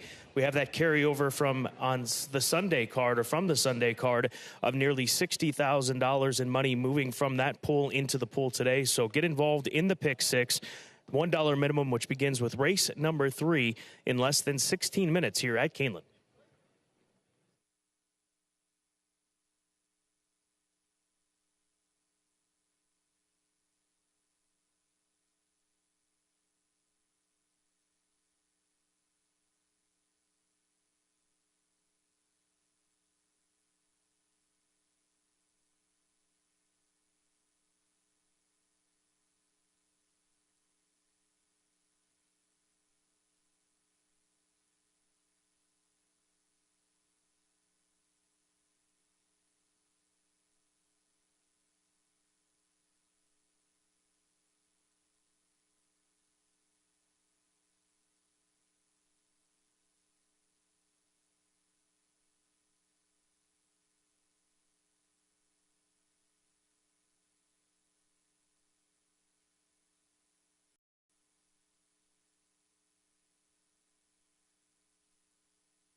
The horses are entering the track for Keeneland's third race. Fillies and mares age 3 and up, a $40,000 claiming price, a mile and a 16th over the fast main track. No changes in this third event. Double and pick 3 wagering. It started the pick 6 with that carryover of more than $52,000. Main track is fast, turf is good. Rail at 20 feet on the turf course today. Post time at 6 minutes.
The winner of the Thoroughbred Industry Employee Award's Best Turned Out Award for the third race, Craig Houston, the groom for number 9, Efficacious. Congratulations.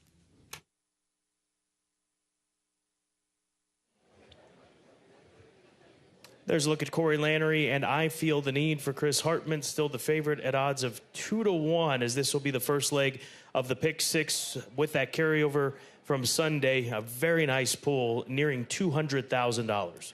Well, Corey is well mounted for his quest for $5,000. Just one win away, and this horse really looked very, very good. I should say, she's big. She's so big that she almost has that masculine physique and looks like a colt. And that really can come into play in races like this, where you take every edge you can. If she's a little bit more mature, she's definitely more experienced, comes out of some very tough races for sure. We'll see if she can sit a little bit closer to the pace than has been the case in the past. I think that's been one of her difficulties, but she is certainly looking the part here in the warm-up by herself right now on the track. Efficacious, the 9, 6-1, getting plenty of attention down from the 20-1 morning line. Matthew Kintz bringing this one down from Presque Isle and just worked 7 days ago before arriving here at Keeneland. You heard that this was the best turned out award winner, and I agree completely. This was the paddock pick as well. This filly is very well balanced. She just had a nice way about her, and not the biggest horse in the world, but at the same time, just well put together. When she's been warming up, it's hard to tell, just based on galloping beside the pony, how she's going to handle the dirt, but her stride looked very fluid, very effortless.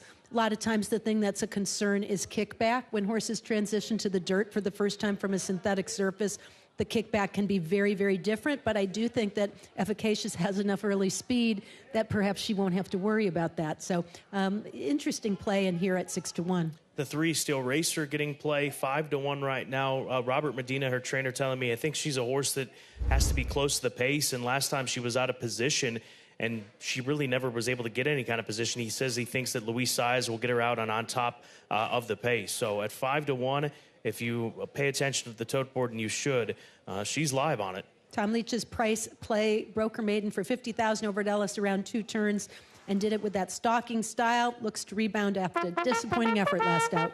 Pick 6 begins in less than 3 minutes.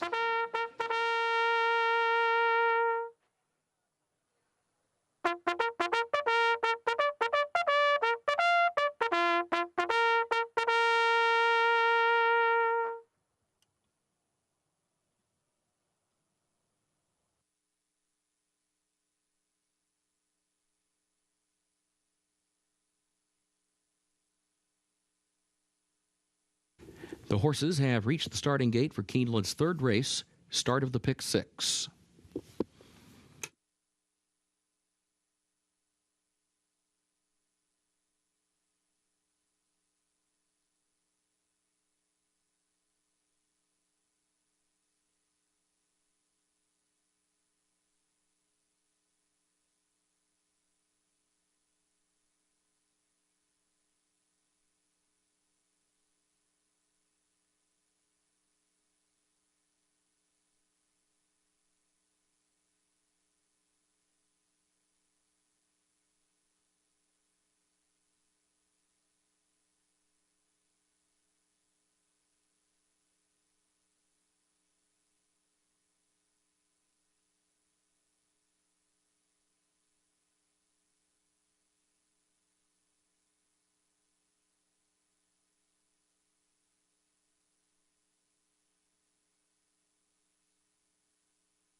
Moving into line, third race.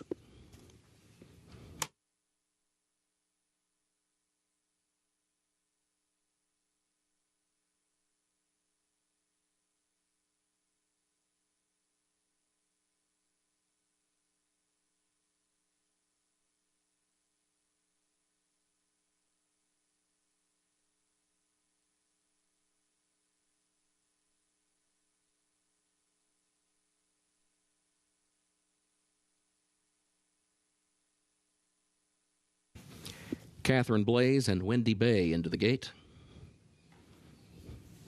I Feel the Need moves into line. Efficacious, last one. First wire at the post. They're off. There goes Flores, and there goes Steel Racer, along with Wendy Bay. Wendy Bay moves up on the far outside, puts ahead in front only for a moment now. Flores moves up between horses. Steel Racer is third down toward the inside as they swing around the first turn. Midnight Candy Storm between horses, a lane off the rail into fourth. But there goes Efficacious, 3 lanes off the rail, fifth to third to second. Further back, East Shore, sixth for the move around the first turn.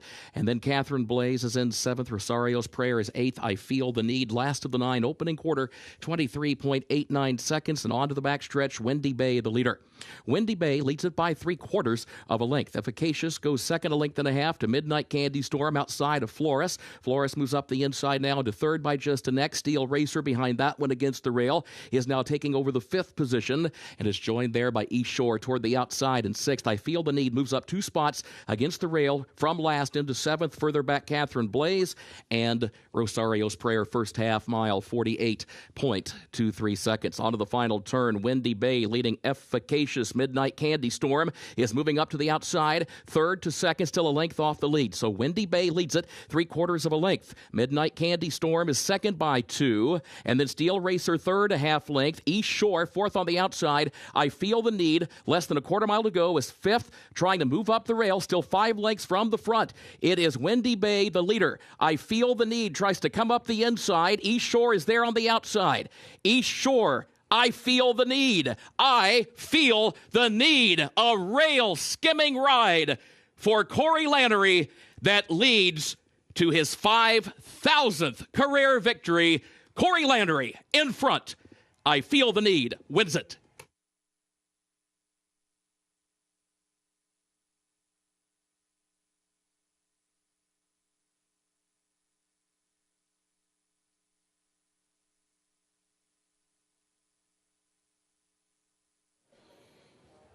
Well, congratulations to Corey Lannery and his entire family and the team that has been behind him for so many years, and these 5,000 successes in his storied career.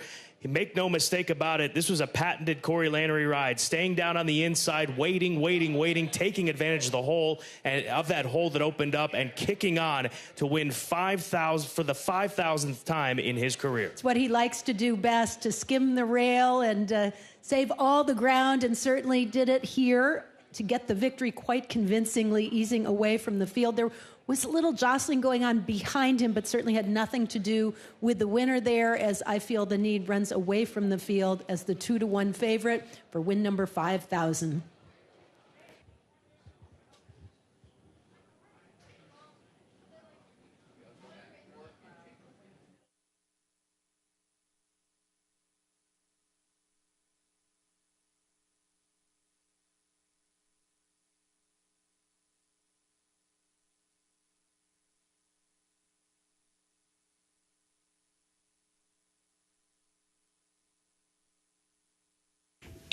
At Keeneland, the unofficial result 8-1-7-2.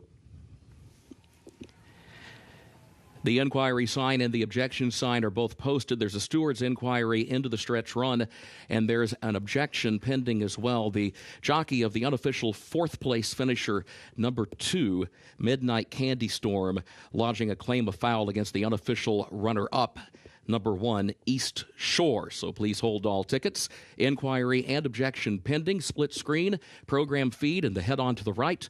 Hold all tickets.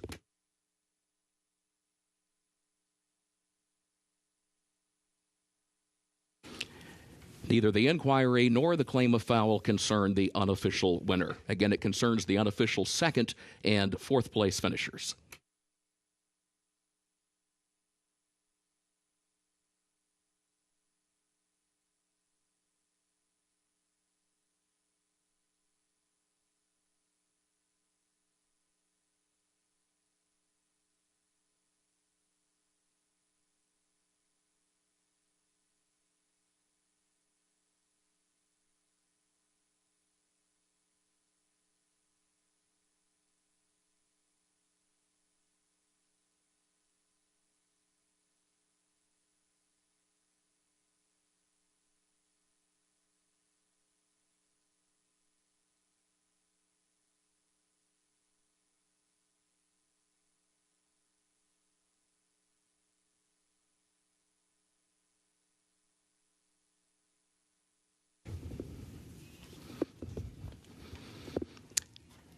Into the winner's circle for Keeneland's third race, number 8, I Feel the Need, owned by Denny East, Cherry White, Mark Young, and Michael Post. The trainer, Chris Hartman.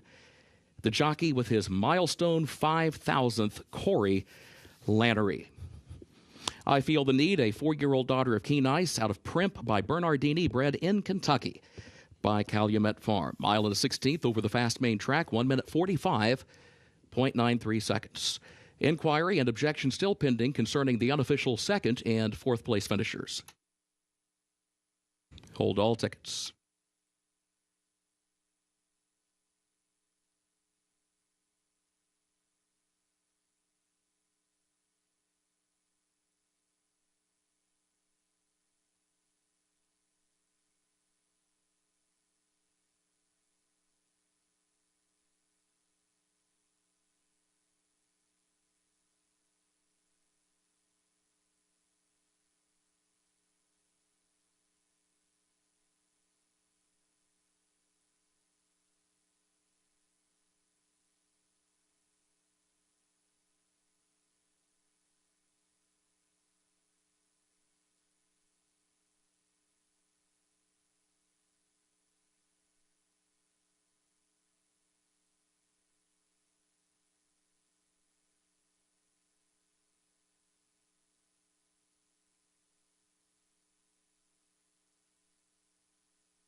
Congratulations to jockey Corey Lannery, who has just recorded the 5,000th victory of his career.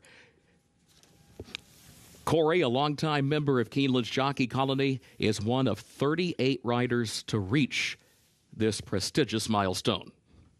Congratulations.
No change.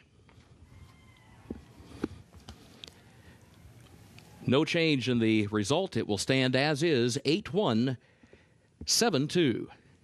The result stands.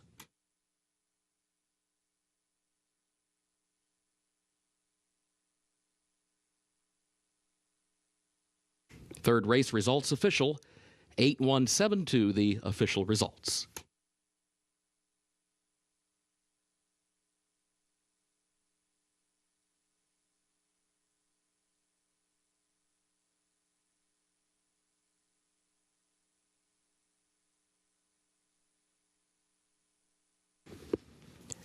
Keeneland's fourth race upcoming, double and pick 3 wagering start of the late pick 5. Main track is fast, turf good, rail at 20 feet on the turf course today. No changes in the fourth race. A reminder, race 4 will finish in the short stretch at the first wire. Looking ahead to race 5. In race 5 today, scratch number 8, World Fair. Scratch the 14, Banana Plan. Scratch the 15, Lose Legacy. That's race 5, scratch number 8, World Fair. Scratch the 14, Banana Plan, and scratch the 15, Lose Legacy. A reminder, number 13 draws into the race. 13, Rivatage will run. And also in that fifth race, a jockey change. Number 9, it's My Lucky Time, Gerardo Corrales, the jockey. Race 5, number 9, It's My Lucky Time, the jockey, Gerardo Corrales. Race 6, jockey for the 2, She's Cold as Ice, Luis Saez. That's race 6, jockey for the 2, She's Cold as Ice, Luis Saez. Featured 7th race. Scratch number 3, Tituba. Scratch 13, Be My Sunshine. Scratch 14, Ivisa. And scratch 16, Shoplifter. That's in the featured 7th. Scratch the 3, Tituba. Scratch 13, Be My Sunshine. Scratch 14, Ivisa. Scratch 16, Shoplifter. Several jockey changes in that race. The 1, Empirical View, Gerardo Corrales. That's race 7, number 1, Empirical View, the jockey, Gerardo Corrales. Jockey for the 12, Jenny Lind, Keith James Asmussen. Number 12, Jenny Lind, the jockey Keith James Asmussen. And the jockey for the 15, Condone, a reminder, 15 will run. And number 15, Condone, the jockey is Flavian Pratt. 15, Condone, draws into the race, Flavian Pratt, the jockey. 8th and final race, scratch the 12, this time blue. Also scratch 13, 14, and 15. 8th race, scratch the 12, this time blue, and also scratch the also eligibles 13, 14, and 15.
There's a look at Thestral, the number 5 horse, at 8-5, looking to give Tom Amos a training double on the card.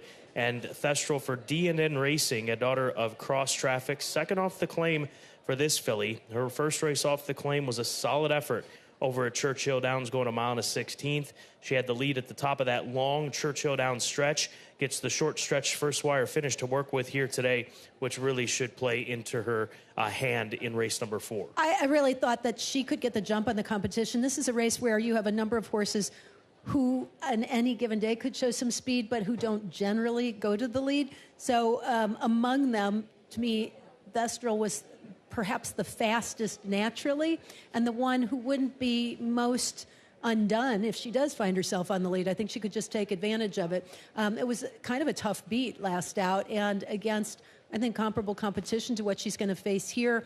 Obviously can handle the distance, and if she doesn't make the lead, it's not a big deal because she was really effective last time sitting that stalking trip with Tyler Gaffleone riding her back, kind of showing a vote of confidence, I think, in her. Sandra D, the number 4 horse, I'm banking that she'll be the one right with Thestral in this race. That's how I see it playing out, and I think that there's a good chance that these fillies can carry themselves around this mile and a 16th circuit for race number 4. 7-1 on the board right now.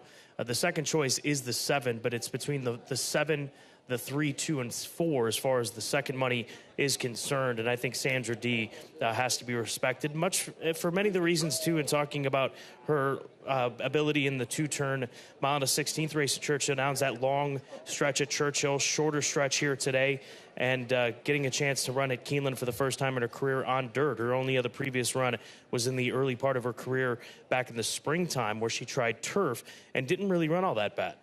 Here was my dilemma with the 4 Sandra D. Yes, she does naturally like to show speed, but she's not necessarily lightning fast. The last race in particular, when she battled with Thestral, that was a relatively soft pace. Now, Thestral has shown that she can pick it up a notch and also that she can sit the stalking trip. I'm not so sure that Sandra D can do that, although she is training very well, and maybe she gets the jump on everybody here. That would be the best strategy, I think, because otherwise she's got some other horses who could make things a little bit more difficult for her.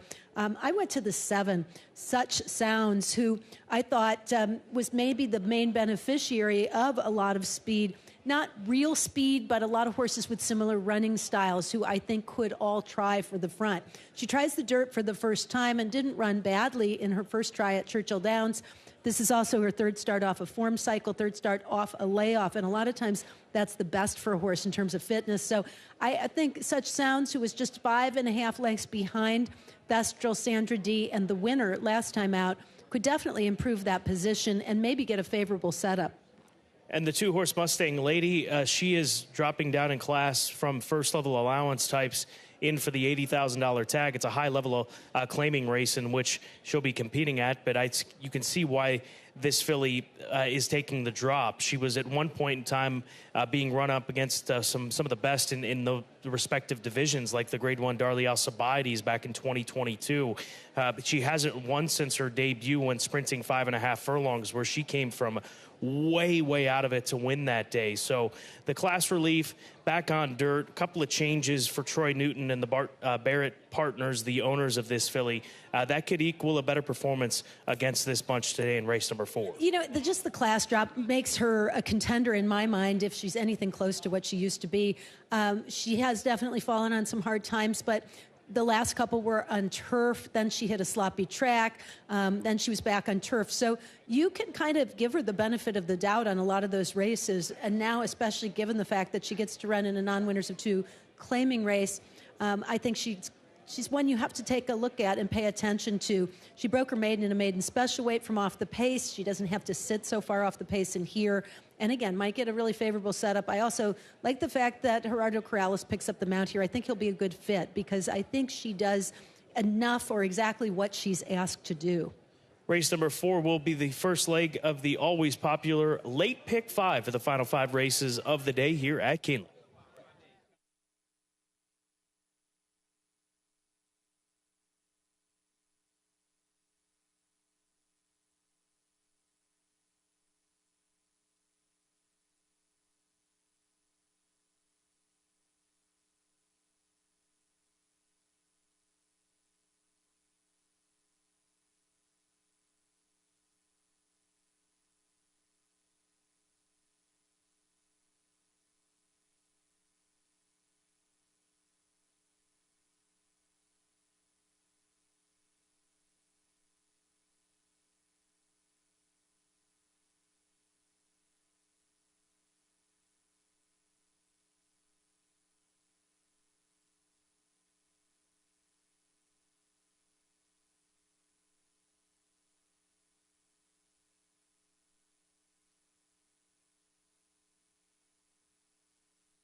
The horses are entering the track for Keeneland's fourth race. Claiming race fillies and mares age 3 and up. The claiming price, $80,000, a mile and a 16th.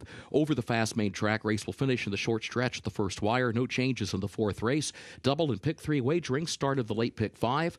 Main track is fast, turf is good. Post time at 6 minutes.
The winner of the Thoroughbred Industry Employee Awards Best Turned Out Award for Race 4, Maria Robles, the groom for number 8, CC Cruise Control. Congratulations, Maria.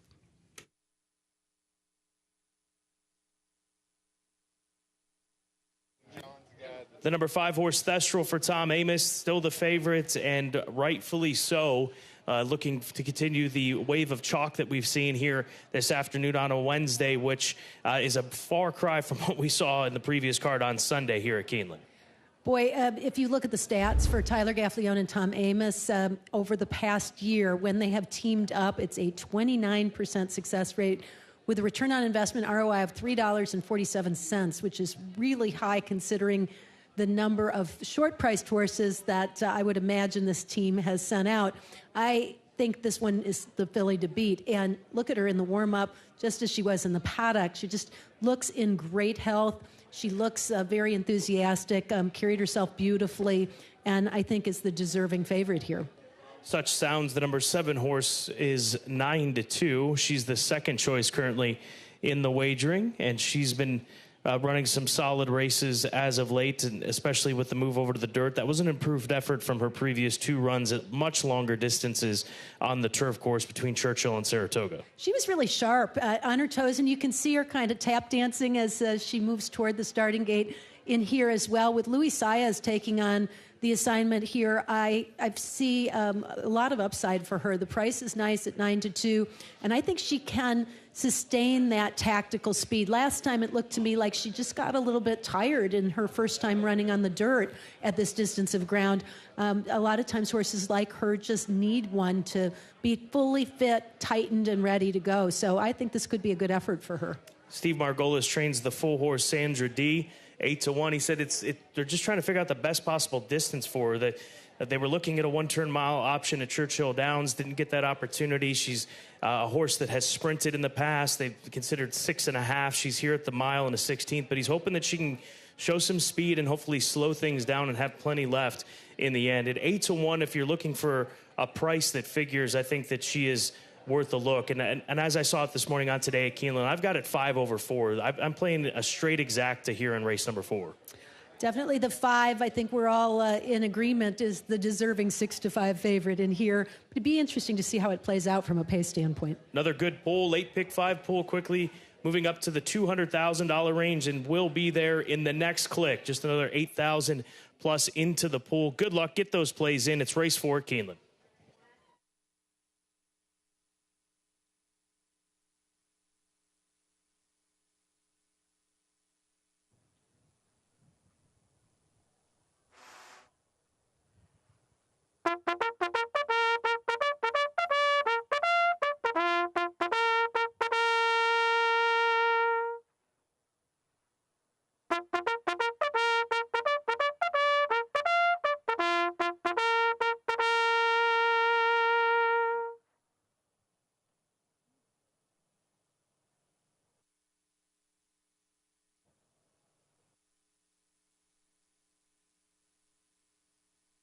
The horses have reached the starting gate for Keeneland's 4th race, start of the late pick 5.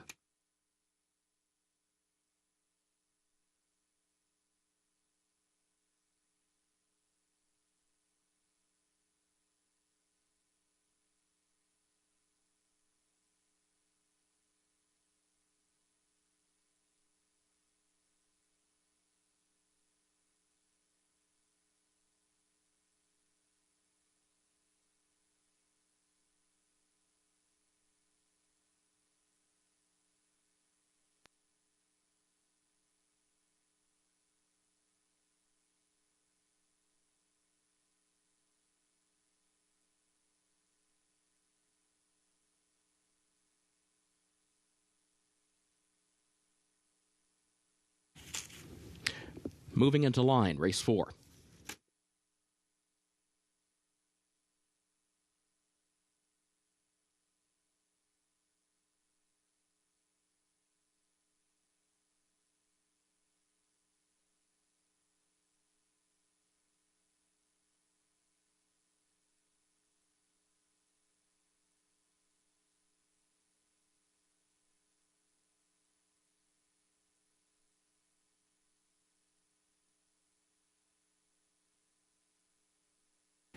Spicy Italian moves into the gate.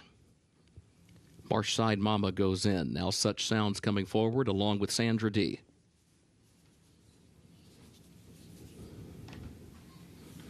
CC Cruise Control, the last one. First wire at the post.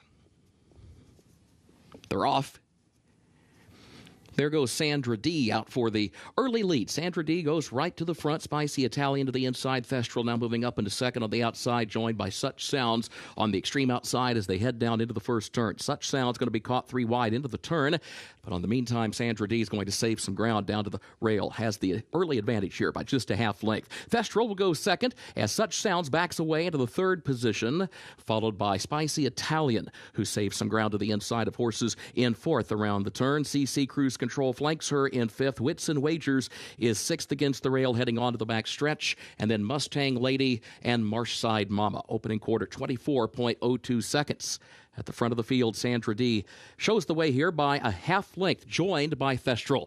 Thestral right there to the outside, second by 2. Such Sounds outward from the rail in third as they approach the entry to the far turn.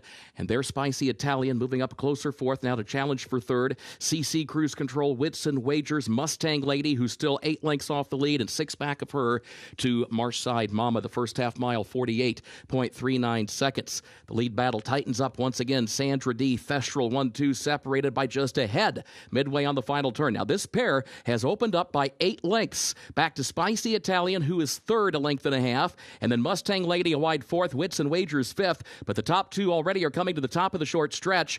Here's Thestral on the outside for a narrow lead from Sandra D, who now gives up the lead by a length and a half, 2 lengths to Thestral, as Thestral kicks on with the advantage into the final furlong, a widening 5-length margin. Sandra D second, Mustang Lady is third, Wits and Wagers toward the inside in fourth. It is Thestral in front, Thestral and Tyler Gaffalione to win it. Mustang Lady was home second, and then it was Wits and Wagers third, Sandra D fourth.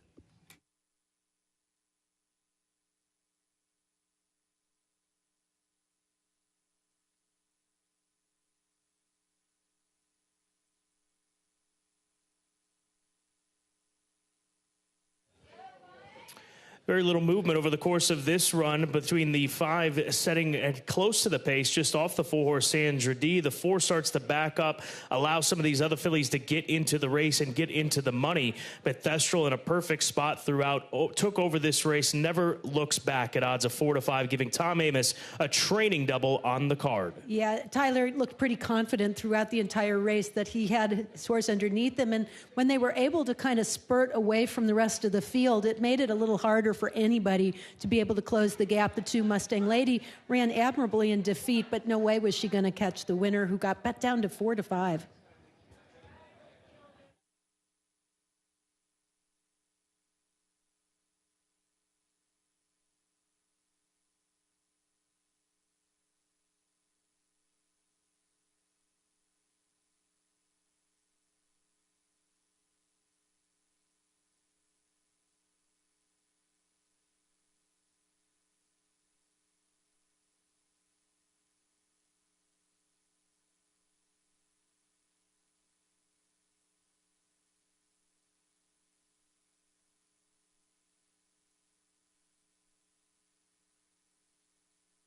The unofficial results of Keeneland's 4th race: number 5, Thestral, was first. Number 2, Mustang Lady, was second. Number 1, Whitson Wagers, third. Number 4, Sandra D, fourth. 5-2-1-4 unofficial.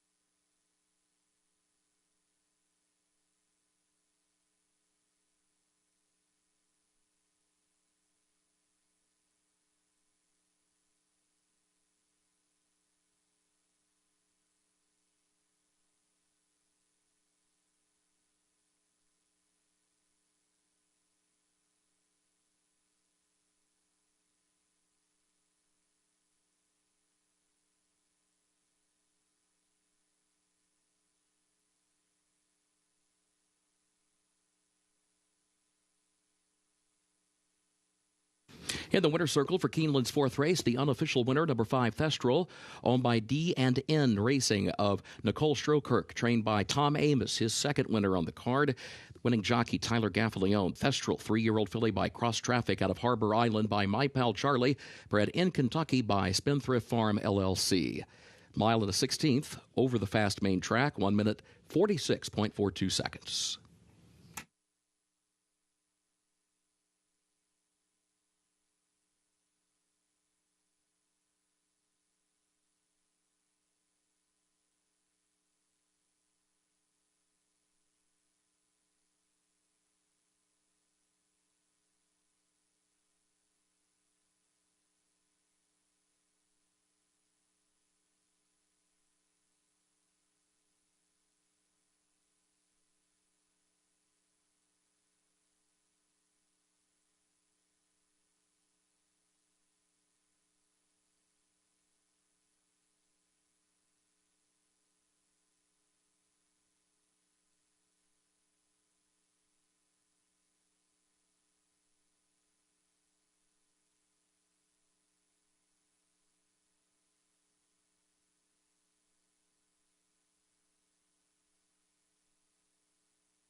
Results of Keeneland's 4th race official. 5-2-1-4, the official results.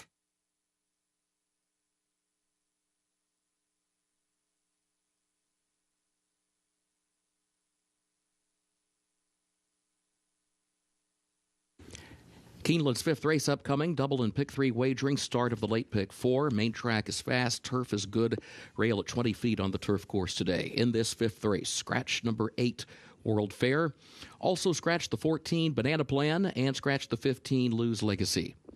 Again, scratch 8 World Fair. Also scratch 14 Banana Plan and 15 Lose Legacy. A reminder, number 13 draws into the race. 13 Rivatage will run. And there's a jockey change for the 9. It's My Lucky Time. Gerardo Corrales will ride. Number 9, it's My Lucky Time. The jockey, Gerardo Corrales. 6th race jockey for the 2, She's Cold as Ice, Luis Saez. That's the 6th race, number 2, She's Cold as Ice, jockey Luis Saez. Featured 7th race, scratch number 3, Tituba. Also scratch number 13, Be My Sunshine. Scratch the 14, Ivisa, and scratch the 16, Shoplifter. That's in the featured 7th race. Scratch number 3, Tituba. Scratch 13, Be My Sunshine. Scratch 14, Ivisa. And scratch number 16, Shoplifter. Jockey changes in that 7th race as follows. On number 1, Empirical View, Gerardo Corrales. 1, Empirical View, the jockey, Gerardo Corrales. Jockey for the 12, Jenny Lind, Keith James Asmussen. Number 12, Jenny Lind, jockey, Keith James Asmussen. And the jockey for the 15, Condone, Flavian Pratt. Number 15, Condone, draws into the race. The jockey will be Flavian Pratt. 8th and final race, scratch the 12, this time blue, and also scratch the also eligibles 13, 14, and 15.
Race number 5, first leg of the late pick 4, 8-race card today. 2-year-olds, they'll be going 7 furlongs, a maiden special weight event worth $100,000, and the current favorite is the 11 horse, that being Heir of Defiance, who is odds-on at 3-5.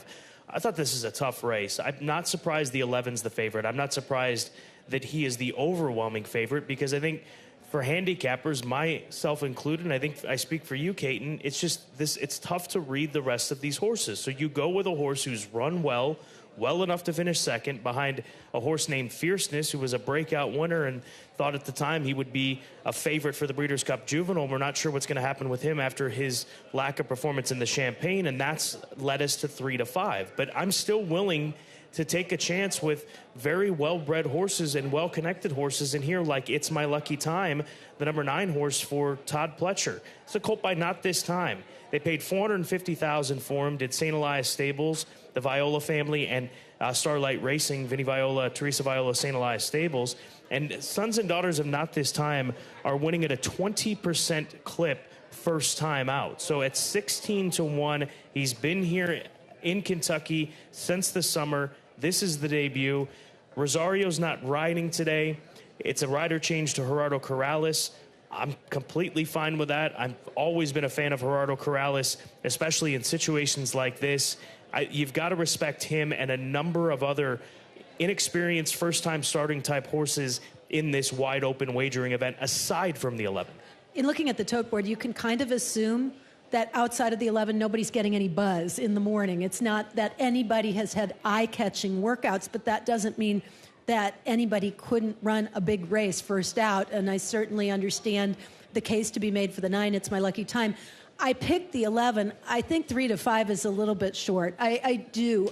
He deserves to be favorite. I expected him to be favorite. But when you're talking maidens and you're talking the pedigrees that you've got and the type of intentions that usually go into this Keeneland meet, and trainers pointing specifically for this opportunity to run, not to mention $100,000 purse, the prestige that goes with it, I think that 3-5 is short on anybody, especially a horse whose debut was on a muddy track and who the winner, Fierceness, came back to be a little disappointing, but others in that field have run really well. So it does appear to be a pretty tough race. The dam of this colt, Heir of Defiance, was a graded stakes winner and an early developer, and that was an awfully fast-paced Heir of Defiance was running into last time around. He was definitely second best that day, but I could see him improve dramatically on a fast track and also at 7 furlongs. The workouts have been right on par, both at Ellis Park and at Keeneland. He's been working very well, and this is a barn that typically does very, very well here at the Keeneland Fall Meet. So Heir of Defiance, top choice for me, but the others in here, the 6, Just a Freak, for example, who is right now at 6-1, at least getting a little bit of play, is out of a very precocious family. The dam won at first asking, and 4 of 5 foals to race were all first-time out winners. He's a half-brother to a very solid performer named Fancy Dress Party, gets Johnny Velasquez, also gets to work at Keeneland where he gets to run. I think that's a key. And the colt is by Justify, who's among the hottest sires in America, or worldwide for that matter. Just a Freak, to me, is got to be considered in this conversation. Eddie Keneally, able to win 12% or better with his first-time starters, so certainly capable with this type of a horse. And it's tough to ignore his recent gate workouts at Churchill, 4 furlongs. This Just a Freak working 4 furlongs and 46-4 twice. And so those are very fast times. 6-1 on the board right now. I expect a very strong showing from the number 6 horse. And then finally, the number 4 horse, Popweiser for Legion Racing. Your third choice for Wayne Catalano, who's looking to get on the board here in this fall meet. A lot of the same reasons that I like Just a Freak. Very good works here at Keeneland, a barn that knows how to win with young horses and first-timers. This colt is by Nyquist, who's a certainly capable sire with these young horses. And this is a half-brother to the very classy graded stakes winner Search Results. So Popweiser, has the family tree to fall back on as well. He's very relaxed and composed in the paddock, which is kind of nice to see. This is going to be a fun one, Scott. There's a lot of really well-bred horses in here. The 2 Yell County is a half-brother to Dynamic Impact and Mo Strike, and some others, too, that we haven't even gotten to that are very well-bred. It is a serious 2-year-old event at Keeneland in the fall, late in these young horses' 2-year-old season before they turn 3 at the beginning of the year. You can see anything arise in these types of races. Looking forward to it. Should be a treat. Also the treat, the fact that it's the start of the late pick 4 on this Wednesday card at Keeneland.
The horses are entering the track for Keeneland's 5th race, the Ballyrankin Maiden Special Weight 2-year-old, 7 furlongs over the fast main track. Double and pick 3 wagering start of the late pick 4. Scratch the 8 World Fair. Also scratch the 14 Banana Plan and scratch the 15 Lose Legacy. A reminder, number 13, Rivatage draws into the race. 13, Rivatage will run. Jockey change for the 9. It's My Lucky Time, Gerardo Corrales. 9, It's My Lucky Time, the jockey, Gerardo Corrales. Post time, 6 minutes.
The winner of the Thoroughbred Industry Employee Awards Best Turned Out Award for Race 5, Viviana Maldonado. The groom for number 9, It's My Lucky Time. Congratulations, Viviana.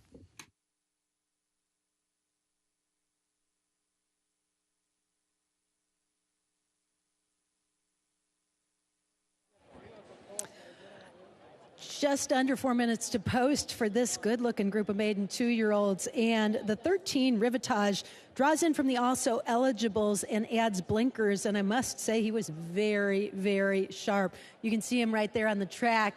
His chin is bowed to his chest, and he has real presence about him. Son of Frosted was 3rd in his most recent start for Kenny McPeak over at Churchill Downs in a maiden claimer, but a high-price claimer, $150,000. Ran very well that day, and now steps up in terms of distance to 7 furlongs, but he did debut at that. Certainly was a big improvement from his first start to his second start, and based on his looks, I wouldn't be shocked to see him improve dramatically again from that most recent start to this one.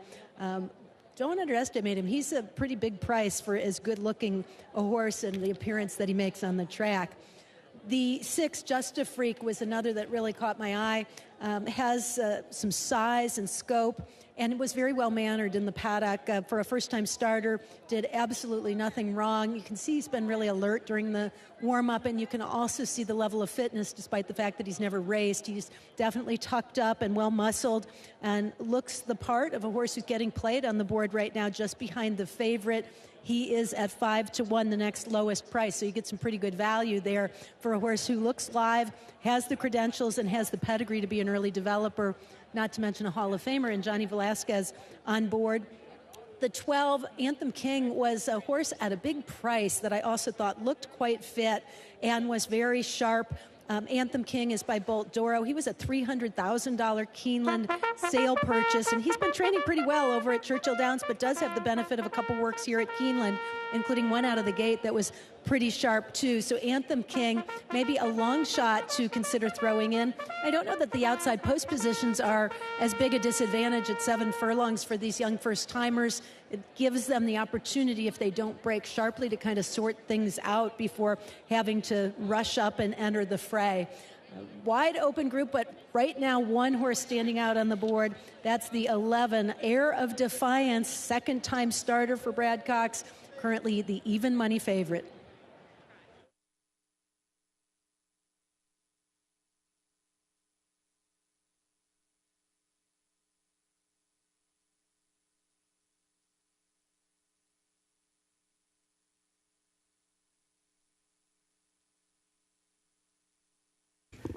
The horses have reached the starting gate for Keeneland's 5th race, the Ballyrankin, start of the late pick 4.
Moving into line, race 5.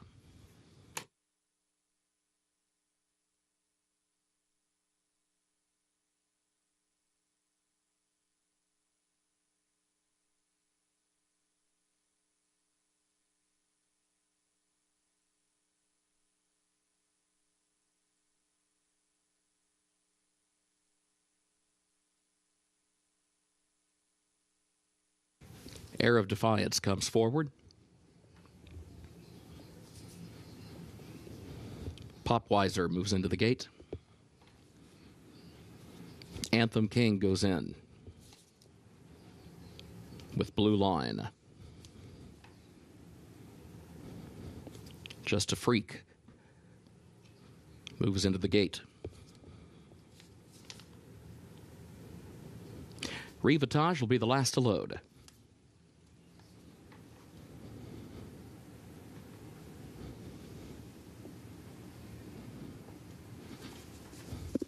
Goes in at the post. They're off. Awkward beginning for Blue Line. Went to his knees at the start. Recovers but has to drop out to last. Air of Defiance away in good order with Special Element and Nyquist Frequency up close in third toward the inside. Nullify comes away running in the 4th position. Then Rivatage is in 5th. Yell County is 6th toward the inside. Popweiser moves up a couple of spots between horses from 7th. Further back, Anthem King placed toward the outside of the far turn in 8th. Just a Freak, 9th down toward the inside. 7 lengths off the lead. And then Blue Line is back in the 10th position.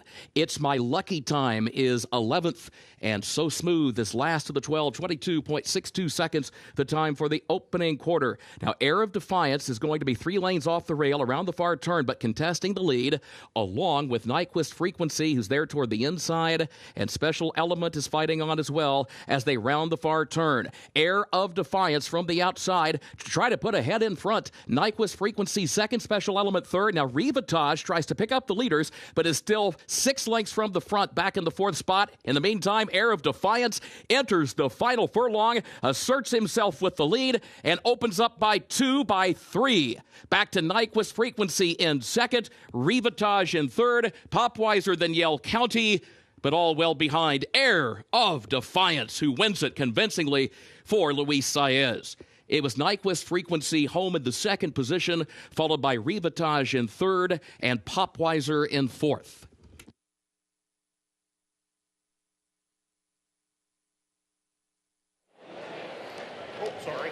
Well, the experience pays off for the 11 Air of Defiance, 3-5 in the end, and he's going to draw away from this field coming out of that tough race at Saratoga in the mud. He was a clocker pick, a Keeneland September sale graduate from last year for $400,000 for Gold Square, and he lives up to the expectations placed on him here this afternoon. They didn't make it easy for him in the beginning, stacked 3 wide and having to fight 2 horses on the inside.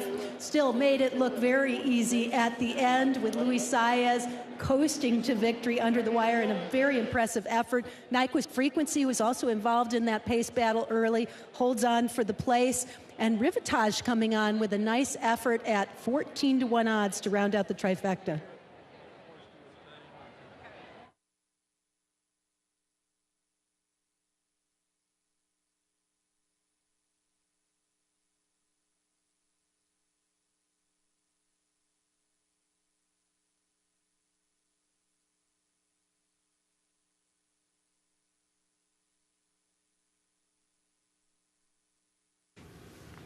The unofficial results of Keeneland's 5th race. Number 11, Air of Defiance, finished 1st. Number 1, Nyquist Frequency, 2nd.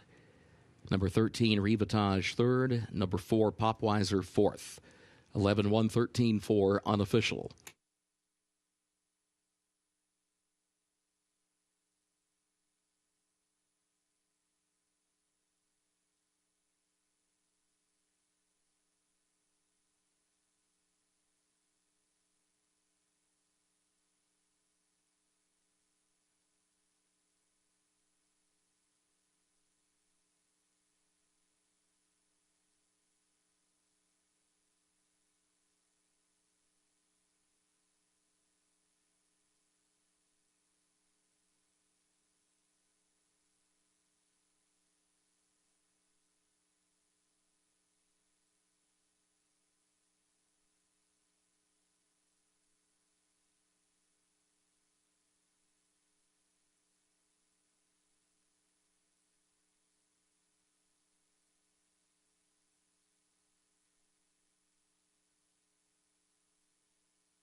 In the winner's circle for Keeneland's 5th race, the Ballyrankin, the unofficial winner, number 11, Air of Defiance, owned by Gold Square LLC of Al Gold, trained by Brad Cox, the jockey Luis Saez. Air of Defiance, a 2-year-old son of Quality Road, out of Fabian by Go Sapper, bred in Kentucky by Stone Street Thoroughbred Holdings LLC. The Keeneland September graduate gets 7 furlongs over the fast main track in 1 minute 23.29 seconds.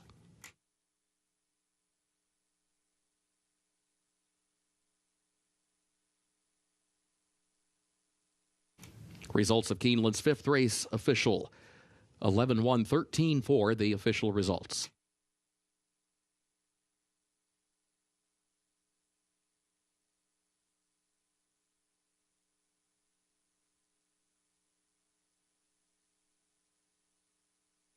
In the winner's circle, the Ballyrankin Trophy presentation to the connections of Air of Defiance.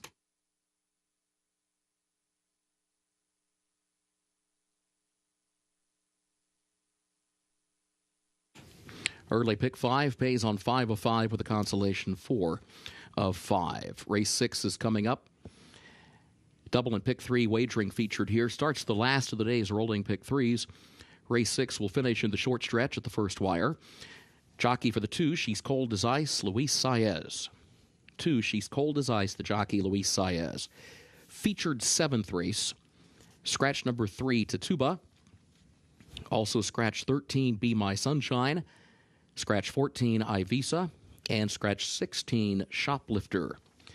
That's the featured 7th race, scratch number 3, Tituba. Also scratch number 13, Be My Sunshine. Scratch 14, Ivisa. And scratch 16, Shoplifter. Jockey changes for that 7th race include number 1, Empirical View, the jockey Gerardo Corrales. That's number 1, Empirical View, Gerardo Corrales to ride. Number 12, Jenny Lind, the jockey Keith James Asmussen. 12, Jenny Lind, Keith James Asmussen to ride. And number 15, Condone draws into the race, the jockey Flavian Pratt. 15, Condone will run the jockey Flavian Pratt.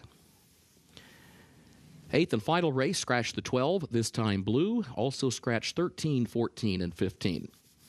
It's the 8th and final race, scratch the 12, this time blue, and scratch the also eligibles 13, 14, and 15. Main track fast, turf good.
It has been a parade of favorites here today at Keeneland Racecourse, and it could be led by the shortest price of the afternoon in this upcoming 6th race. Punch Bowl 1-5 right now on the board. Coming into this race off of a 6+ month layoff, 2 for 2 in her career to start things off. Did so in different scenarios, different types of surfaces down at Oaklawn Park. And then the last time we saw her in the Grade 1 Central Bank Ashland, our featured Grade 1 for the 3-year-old fillies during the spring meet, she was a half of a length away from winning that Grade 1. She has a world of talent. She comes back in here facing older horses. As we have discussed many times this year, that's what you have to do in and amongst these allowance conditions, especially, and any race really for that matter. But if she is anywhere what we saw from her in the spring, this group of fillies and mares is going to have a tough time beating this well-bred filly by Uncle Mo for Gary and Mary West. Keep in mind that the horse that beat her in the Ashland Defining Purpose won the Indiana Oaks and was 3rd in the Alabama. So no disgrace in coming up just a little bit short of victory against the likes of a graded stakes winner, graded stakes placed at the highest level. Punch Bowl also showed that she can run well fresh, and right now she kind of has that game face on. She probably will be on the lead, or at least very close to it, because in this compact field, there isn't a tremendous amount of early pace. The 3, Jag Warrior, appears to be a need-the-lead type, just to her inside. And then her stablemate, Insignia, is capable of showing some speed, but lately it seems as if the connections have been hoping that she would settle and kind of come running late, and I'm sure that they would prefer them not to tag team each other on the front end. So I think Punch Bowl actually could have a very soft trip and an easier time of it than has been the case in the past, whereas almost everybody else in the field have to figure out what to do to be able to stay close to her and to be able to beat her. That definitely puts her in the catbird seat. She's deserving of the 1-5 favoritism. But there's always a little question mark when somebody has been brilliant right off the bat, especially at age 3, and you face other horses who maybe have caught up slowly but surely. This is not the easiest field in the world, for sure. Her stablemate we'll get to in a moment. Let's go to the 5-horse Scratch Cat for Rigney Racing and Philip Bauer. She's been a consistent filly over the course of her career. She owns 2 wins from 13 starts. She runs largely even races. And what I mean by that, she'll get a position, and that's really where she stays. She ends up adding blinkers back on. She wore them way back. Her last race with blinkers was in May of 2022 during the early part of her 3-year-old season. I imagine that the thought is just to hopefully push her along, maybe more speed, more finish, something along those lines. But she's made over $279,000. She's well-bred. She's running stakes company, battle-tested, all of it that goes along with it. And you've got a 13-time experienced horse versus a 3-time experienced horse drawn right next to each other. You've got to give the edge from an experience standpoint to a horse like Scratch Cat, who's the second choice, 5-1 right now. Yeah, and she's making her second start off the layoff, and I like that angle for her because it's historically been her best race. That maybe she needs that one race to get back. She runs a good race, and then she comes back with a great race. The addition of blinkers will be interesting. She did not show any speed in that return race and sat off of a soft pace and was still able to rally in spite of it and come on with her late kick. So she's very consistent, kind of runs her race no matter what happens in terms of pace or who she's up against. Again, compact field and not a lot of early speed could make it a little bit more difficult, but the class is there for her for sure. I went in a little bit different direction. The 2, She's Cold as Ice, is certainly an overachiever in this spot, but she's won over the Keeneland Strip, and she's racing off the claim from Mike Maker, who has a lot of success taking these horses that have some ability, that have some form, to then kind of capitalize on it and tweak it a little bit, try something new. Here we go to the 1 1/16, which is a distance that she has been successful at, and she's kind of been a hard luck horse along the way. She's been very popular in the claim box at a fairly high level throughout many of her recent races. 13 for 28, first or second. That's pretty solid work. She's going to have to run her A game for sure, but with Luis Saez picking up the mount here, I think she's capable. I don't know that she can beat the favorite, but I think she could definitely get a share. The number 1 horse, as mentioned, we would go to the other Brad Cox runner. This one also owned by Gary and Mary West, the same owners of the 4-horse Punch Bowl. She's going to be tested for class. There's no question about it. She's been well. She's done well in her races. She was second on debut at Oaklawn Park in a sprint race. She's done nothing but route since. But this is the depth of this field cannot be overlooked that she's running against, coming in off of close to 2 months since the last time we saw her, and her last win was a 9-length romp, going that sort of 1.5 turn mile at Ellis Park back in July, where she was able to be part of the pace. With Brad Cox having Punch Bowl in here and owned by Gary and Mary West, it's really going to be interesting to see how these two fillies set themselves up early on in this race, because I would suspect that Insignia could be part of the pace, but then also Punch Bowl, she's got so much ability and speed. That's going to be the interesting aspect of this race going into the first turn, and considering the first wire finish and short stretch at 1:16. I will say she looks lovely in the paddock. Insignia does, has a very grand appearance, third start off the layoff. And you're right, it is going to be very interesting to see. You've got, I think, some decisions to be made off the break, particularly from Flavian Pratt, who will be outside of the primary speed threats here, whether he decides to engage or whether he gets her to settle, and if she settles, by how much, are going to be the key decisions that kind of dictate the outcome of the race, I think. But Insignia has not been maybe as tested as Punch Bowl, but she certainly seems to be going in the right direction. And at the 1:16 for the first time in a while, get some distance to work at, though she ran admirably around 2 turns going a mile at Ellis Park.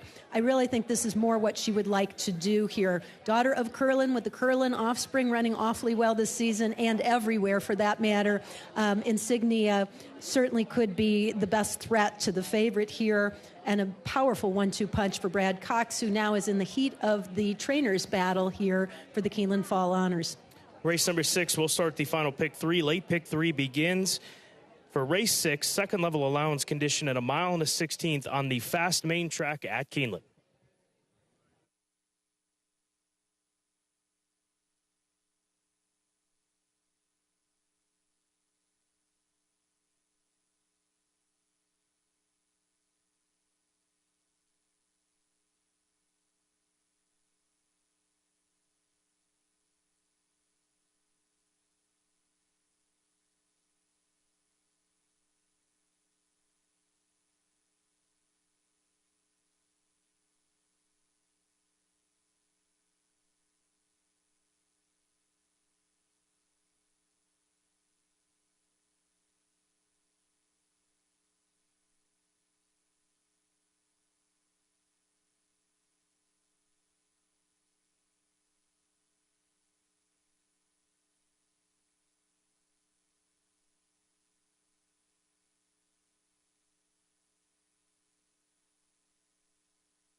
The horses are entering the track for Keeneland's 6th race, the Safari allowance optional claiming race for a price of $80,000.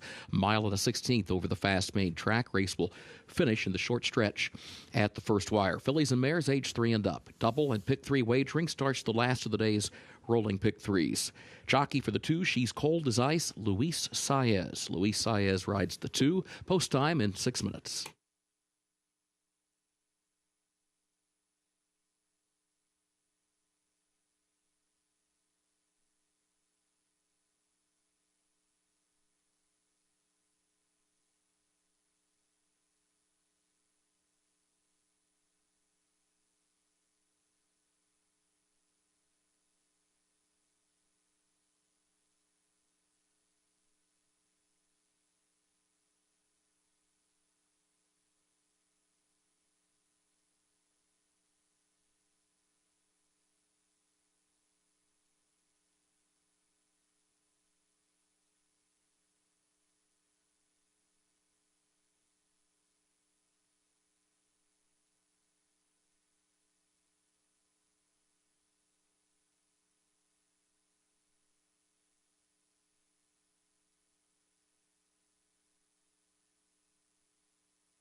The winner of the Thoroughbred Industry Employee Awards Best Turned Out Award for the 6th race, Carlos Quevedo, the groom for number 5, Scratch Cat. Carlos, congratulations.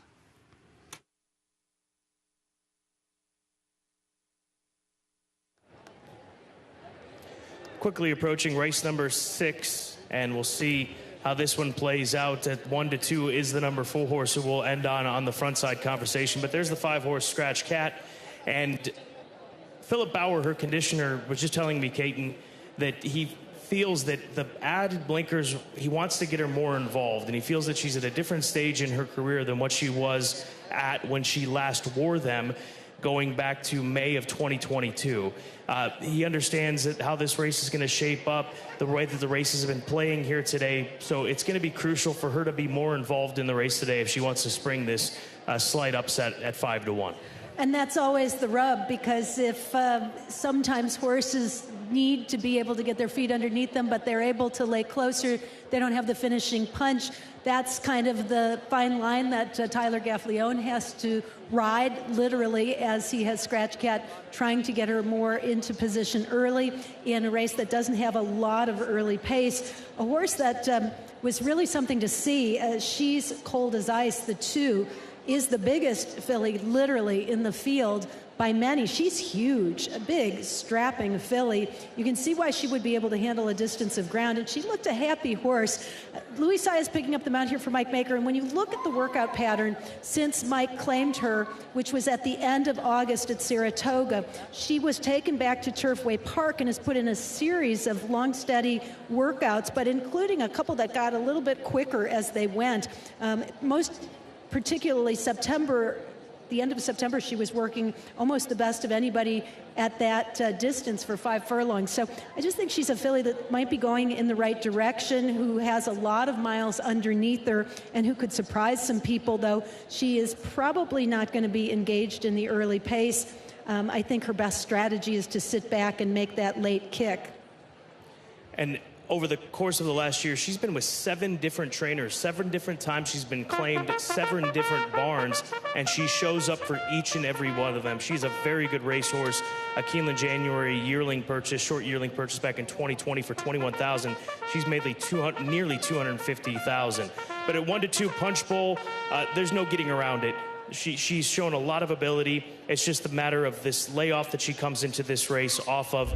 She stands as clearly the one to beat if she's anywhere near what she was back in the spring, and there's a good chance she could even be better as a now older 3-year-old in this fall meet. I like what I'm seeing in the warm-up because she was awfully quiet in the paddock, but maybe just a sign of confidence for her. Maybe been there, done that, feel right at home, but she has started to wake up out on the racetrack. Beautiful filly by Uncle Mo, and I think what's interesting is that she is, she's not small by any stretch, but she's a more petite filly, and when you look at her in comparison to the two she's cold as ice, I think you could put 2 punch bowls inside the two. She is very, very correct and well balanced, though, and just has done almost everything right in 3 career starts, including that Ashland Stakes where she was just half a length shy of staying perfect. She deserves to be the one to beat here, and it'll be interesting to see where Flavien Prat has her in the early stages of the race. 1 minute to post. Horses have reached the starting gate for Keeneland's 6th race, the Safari.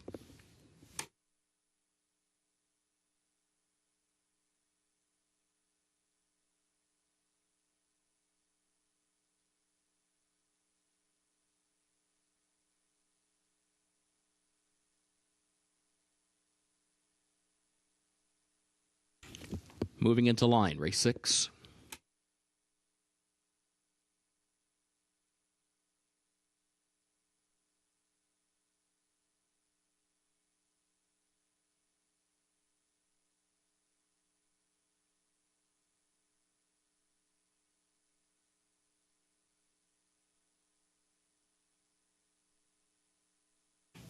Three more to load.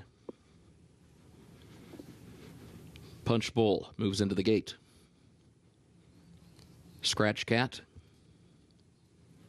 Music Street, the last one. First wire at the post. And they're off. There's Punch Bowl from between horses. Punch Bowl right out for the early lead. Jag Warrior, though, goes with her, and also She's Cold as Ice up close down to the inside as they move into the first turn. Music Street is away running in the 4th position. Further back, Insignia is 5th around the first turn, and Scratch Cat is last here early on, 8 lengths off the lead. The lead battle side by side as they move around the first turn. Jag Warrior up the inside to take the lead by just a neck. Punch Bowl second to her outside, then a gap of 3.5 more lengths back to She's Cold as Ice, who has settled back off that front pair. 23.46 seconds, the time for the opening quarter. And then Insignia moves up 1 position. She's now 4th against the rail by a half length as Music Street goes 5th and Scratch Cat last of this group of 6. Midpoint of the backstretch moves up, though, against the rail within 6 lengths of that lead battle.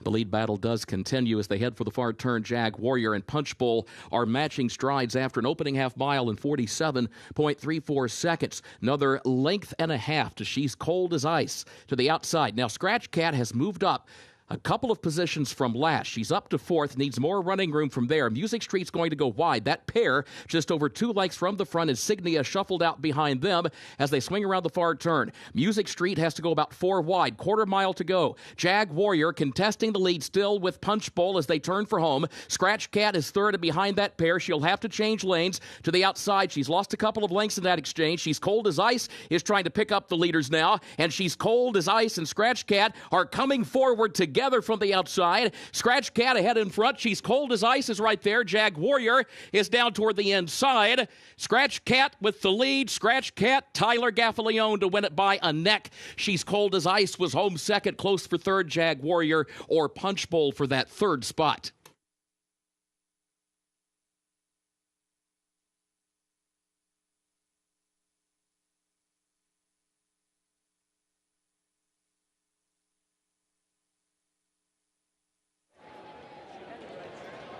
Well, the blinkers back on didn't sharpen her up early, but they sure may have late. That combined with the competition drawn just to her outside, She's Cold as Ice, who ran a giant race the big gray filly to her outside. They carry each other down to the wire, and quite a battle between these two as Punchbowl backed down in the last 16th of a mile. They moved in tandem through this stretch, but actually the two, She's Cold as Ice, had to make kind of a couple of moves to get in contention, and that might have cost her just a little at the end, but take nothing away from the victory by Scratch Cat. Tyler Gaffalione timing it absolutely perfectly, and whether it was the blinkers or just a big race here for the daughter of Arrogate, she looks good at the finish.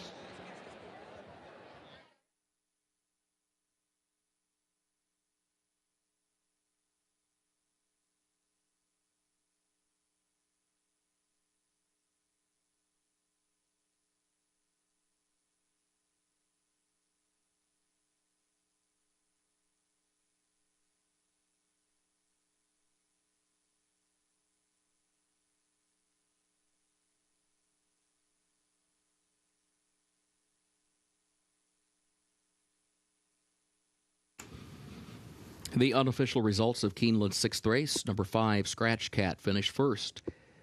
Number 2, She's Cold as Ice, was second. Number 3, Jag Warrior, third. Number 4, Punch Bowl, fourth. 5, 2, 3, 4, unofficial.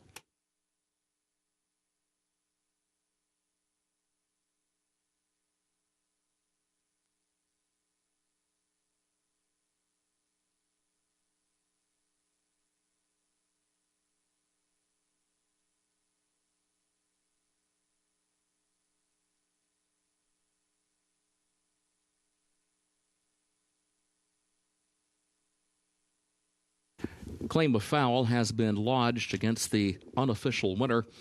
The jockey of number 1, Insignia, has lodged a claim of foul against the unofficial winner, number 5, Scratch Cat, alleging interference in the vicinity of the 3/8 pole. So claim of foul pending concerning the unofficial winner. Again, the jockey of the 1, Insignia, has filed a claim of foul against the unofficial winner, number 5, Scratch Cat, alleging interference in the vicinity of the 3/8 pole. Hold all tickets.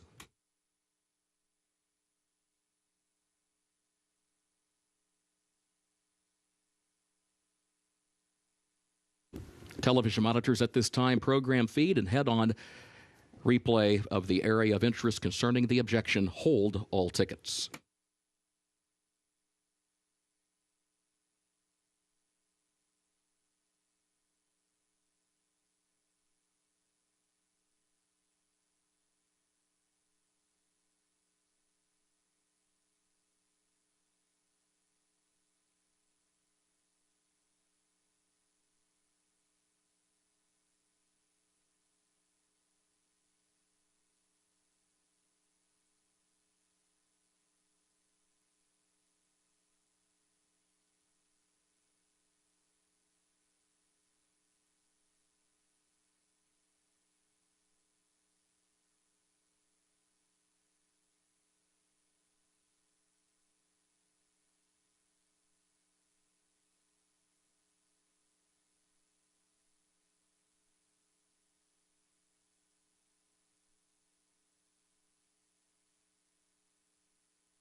No change. No change in the result. It will stand as is. 5-2-3-4. That result stands.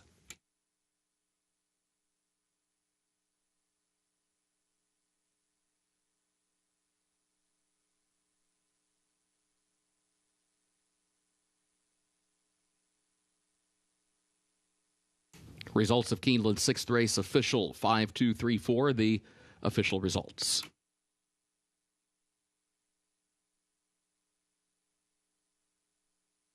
In the winner's circle, the official winner of Keeneland's sixth race, the Safari, number 5, Scratch Cat.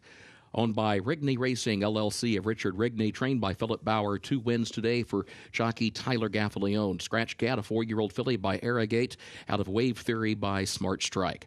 Winner bred in Kentucky by Fred Hertrick and John Fielding. Keeneland September graduate gets a mile and a 16th over the fast main track at 1 minute 45.84 seconds.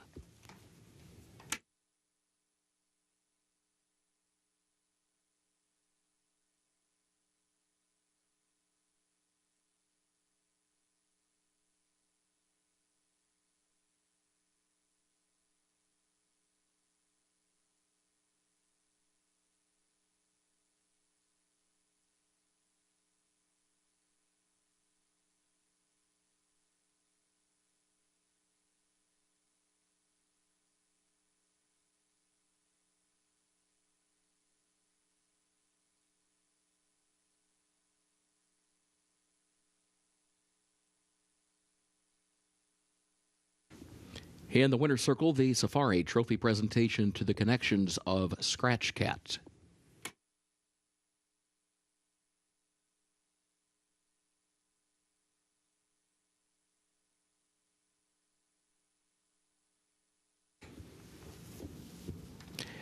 Keeneland 7th and featured race upcoming. The turf listed good today, the rail at 20 feet. This will start the last of the day's rolling doubles. Scratch the 3 Tituba. Scratch 13, Be My Sunshine. Also scratch the 14, Ivisa, and scratch 16, Shoplifter. Again, scratch number 3, Tituba. Scratch number 13, Be My Sunshine. Scratch 14, Ivisa, and scratch 16, Shoplifter. Jockey changes for the 7th race include number 1, Empirical View, the jockey Gerardo Corrales. Number 1, Empirical View, the jockey Gerardo Corrales. The 12, Jenny Lind, jockey Keith James Asmussen. It's the 12, Jenny Lind, Keith James Asmussen, the jockey. Number 15, Condone, draws into the race. Flavian Pratt will ride. 15, Condone, draws into the race. The jockey, Flavian Pratt. 8th and final race, scratch number 12, this time blue. It also scratched the also eligibles numbers 13, 14, and 15. That's the 8th and final race. Scratch the 12, this time blue, and scratch 13, 14, and 15.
Just 13 minutes away from post time for race number 7.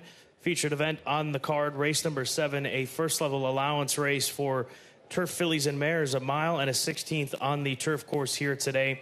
And Ola Gata, the number 5 horse, is the favorite. I go to the 4, Ardazzi for Vicky Oliver, and Luis Saez gets the opportunity here today, getting back out to Arata ground for the first time for this filly since her second career start at Tampa Bay Downs. And I think she's a better filly than what we saw from her in the early part of this year with those couple of races under her belt. So I'll lean on Vicky Oliver and Luis Saez once again here at Keeneland in the span of about a week. I used her in second, and I'd like to race at Tampa going a mile as an indication that the mile and a 16th will be a plus for her. It's her third start back off of a little break, and it seems like she's improved with every one of her races. I just don't think Kentucky Downs 7 furlongs was her cup of tea, but I think you're going to see a much improved performance there, and it wasn't a bad effort at all. But top choice for me is the 7 Holy Foley. Holy Foley comes out of a race at Kentucky Downs where the winner Mobiles kind of had the perfect trip, and nobody else did, including Holy Foley. Holy Foley got pinched back pretty badly at the start, ends up in last, kind of raced up a couple of times to just try to get position, but at the end of the day, top of the stretch, you still wouldn't have thought she was going to get a piece of it, and she wound up second, beaten just 2 3/4 lengths. A little better start puts her at least in the top half of the field, and she can still put in that late kick that earned her victory at Ellis Park going a mile. The race that she comes out of produced Lilac Girl, who also had a bit of a rough trip. She came back to win pretty impressively here at Keeneland. So I think the quality is there in that particular first level allowance race. She's come close against some good horses, and really seems like since she broke her maiden, she's turned a corner and is capable of putting some more good races together. And 9-2 seems like a square price for her. The 10-horse Beach Walk-In for Ben Colebrook. Luan Machado gets the call back on this filly. He rode her in her first 4 starts of her career off of a Kentucky Downs try where she didn't run all that bad. She made up some ground over the course of that 7 furlong run. Back out to a longer distance race, 2 turns as well. She'll lay back and make a run. A live long shot at 16-1 in this 7th. And then you also like the 1 Empirical View, who's right now at 6-1, a little shorter than I thought, with the Gerardo Corrales picking up the mount here for Jimmy DeVito. I took a look at this horse. She's been a bit of a hard luck horse for a while and may benefit from the mile and a 16th, was able to win at Kentucky Downs despite some trouble. But for me, to round out the top contenders, I went to the 5 Ola Gata, who is the 2-1 favorite. She makes some sense. I just don't know that she has beaten very much in her victory last out at Kentucky Downs, and maybe it was just that she liked that course where others did not. That said, she ran pretty well at Monmouth Park against maidens too, so I think she's just a filly that's starting to figure things out. She's another that I think will sit back and make one late run, and it just depends, but she's handled give in the ground before, which she did at Monmouth, and I think she'll like the course today. Getting close to a Riders Up call here at Keeneland for our featured 7th race, less than 10 minutes to post.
The horses are on the track for Keeneland's 7th and featured race, the Margot Allowance Fillies and Mares age 3 and up, a mile and a 16th over the turf listed good. The rail at 20 feet starts the last of the day's rolling doubles. Scratch number 3 to Tuba.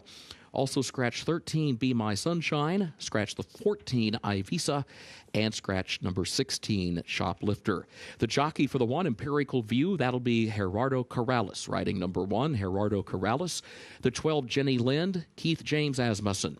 12, Jenny Lind, Keith James Asmussen, and the 15, Condone draws in the jockey Flavian Pratt. Flavian Pratt rides the 15, Condone. Post time, less than 5 minutes.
The winner of the Thoroughbred Industry Employee Awards Best Turned Out Award for Race 7, Osvaldo Diaz.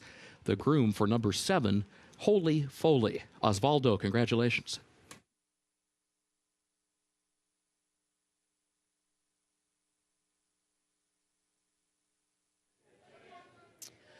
We're under 3 minutes to post now for this very contentious 7th race at a mile and a 16th on a good turf with the rail at 20 feet. And with all the scratches, important to remember the 15, Condone, does move in on the outside. Flavian Pratt with the ride, and this one making a nice appearance in the post parade and also in the paddock, exits the same race Holy Foley comes out of.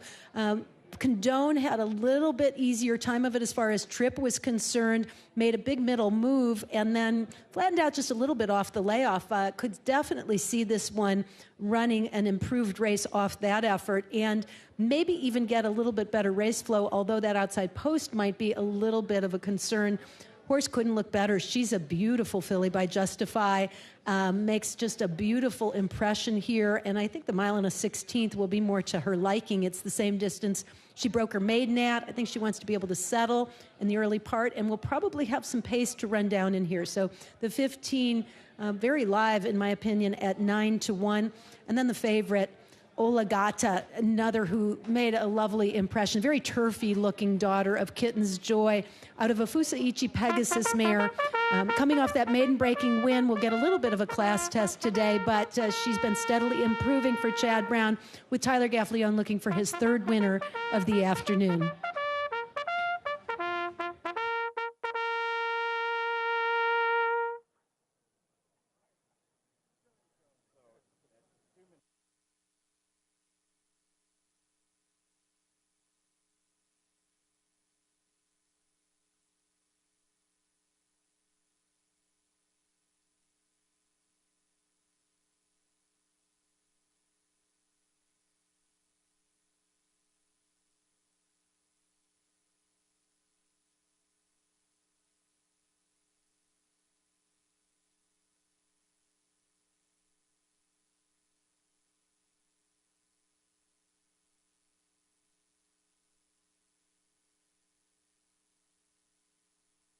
The horses have reached the starting gate for Keeneland's 7th and featured race, the Margot.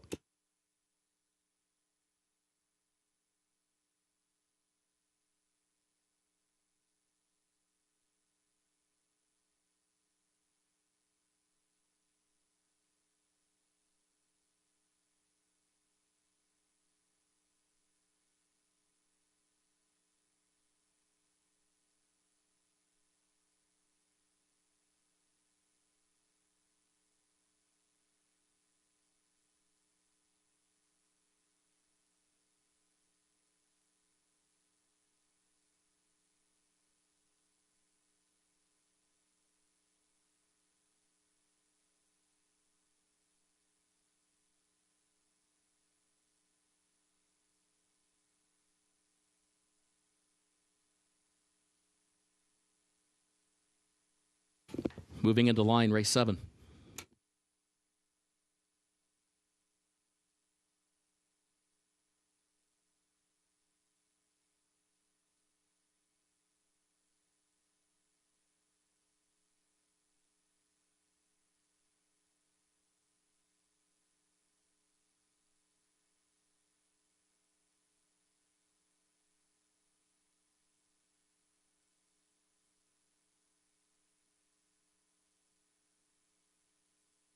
Lakeside Music goes into the gate, along with Yarborough. Jenny Lind moves into line. Condone, the last one. They're at the post. They're off. There goes Empirical View from the inside, but now Around the Sun steps forward, and Around the Sun will have the lead as they head for the first turn. Our Dotsy will go second. Charlie O stacks up toward the outside. In third position, Empirical View is fourth down toward the inside, followed by Mint Edition, who goes fifth out toward the center of the course, starts to angle down closer to the rail now around the first turn. Condone goes in sixth. Oligata moves up from seventh against the rail with a ground-saving trip around the first turn. Jenny Lind is wide onto the backstretch in eighth. Lakeside Music is ninth. Beach Walkin' is in 10th. Holy Foley is 11th. Yarborough last to the 12, opening quarter, 22.94 seconds. Up the backstretch, Around the Sun is the leader. Around the Sun with Our Dotsy alongside, a half length separate the top two. Midpoint of the backstretch, Charlie O far outside, just off the leader's flanks in third. Empirical View is fourth, back toward the inside. Mint Edition fifth on the outside, 5 lengths off the lead. Oligata is sixth against the rail. Jenny Lind is a wide seventh with the far turn. And then Condone in eighth. Beach Walkin', Lakeside Music, Holy Foley, Yarborough at the back, 48.45 seconds. The time for the first half mile. Around the Sun leading Our Dotsy. Charlie O 3 wide around the far turn in third, a length off the lead. Empirical View looks toward the inside in fourth. Mint Edition fifth. Oligata is still sixth against the rail. Quarter mile to go, 6 lengths off the lead. They turn for home. Around the Sun, Our Dotsy, Empirical View behind that pair, Charlie O, and now Oligata coming from the outside. Then Beach Walkin' is in sixth. Our Dotsy, a narrow lead. Empirical View needs room to the inside of Around the Sun. Oligata still fourth, then Beach Walkin'. Around the Sun up the inside. And here comes Beach Walkin' and Oligata. You still got Our Dotsy there as well at the wire. It is by the head bob across the wire. Beach Walkin'. Beach Walkin' by a head.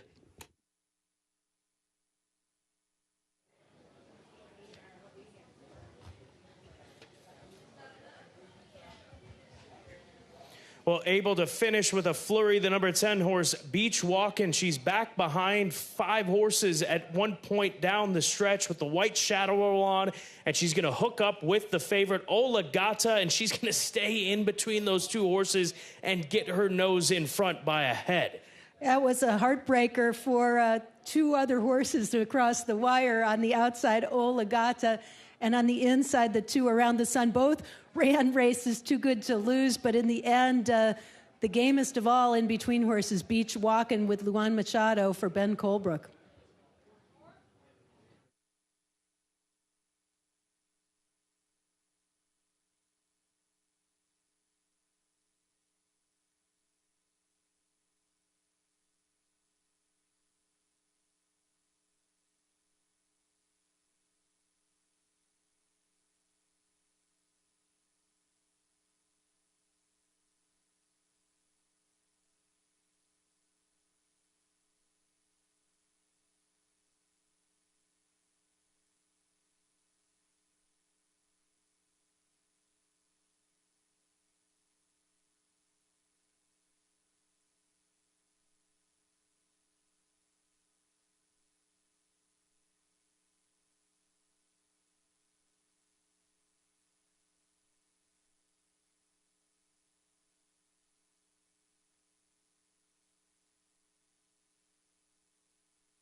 The unofficial results of Keeneland's featured 7th race, number 10, Beach Walkin' was first. The 5, Olegato, was second.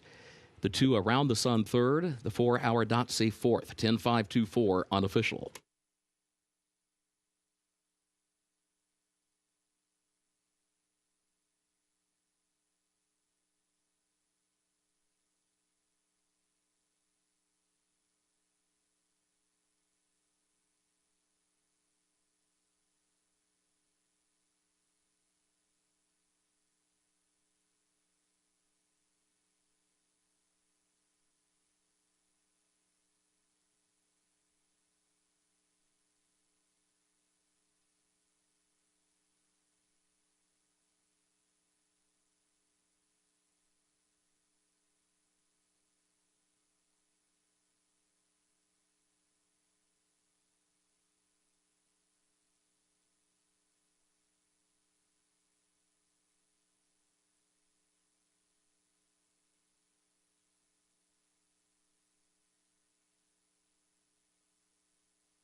In the winner's circle for Keeneland's featured 7th race, the Margot, the unofficial winner, number 10, Beach Walkin', owned by Michael and KK Ball, trained by Ben Colebrook. Luan Machado is the winning jockey. Beach Walkin', 3-year-old filly by Cross Traffic out of China Grove by City Zip. A homebred for the Ball stable, bred in Kentucky. Beach Walkin' gets the mile and a 16th over the turf, listed good, 1 minute 44.2 seconds. Results are now official. 10-5-2-4, the official results for Keeneland's 7th race.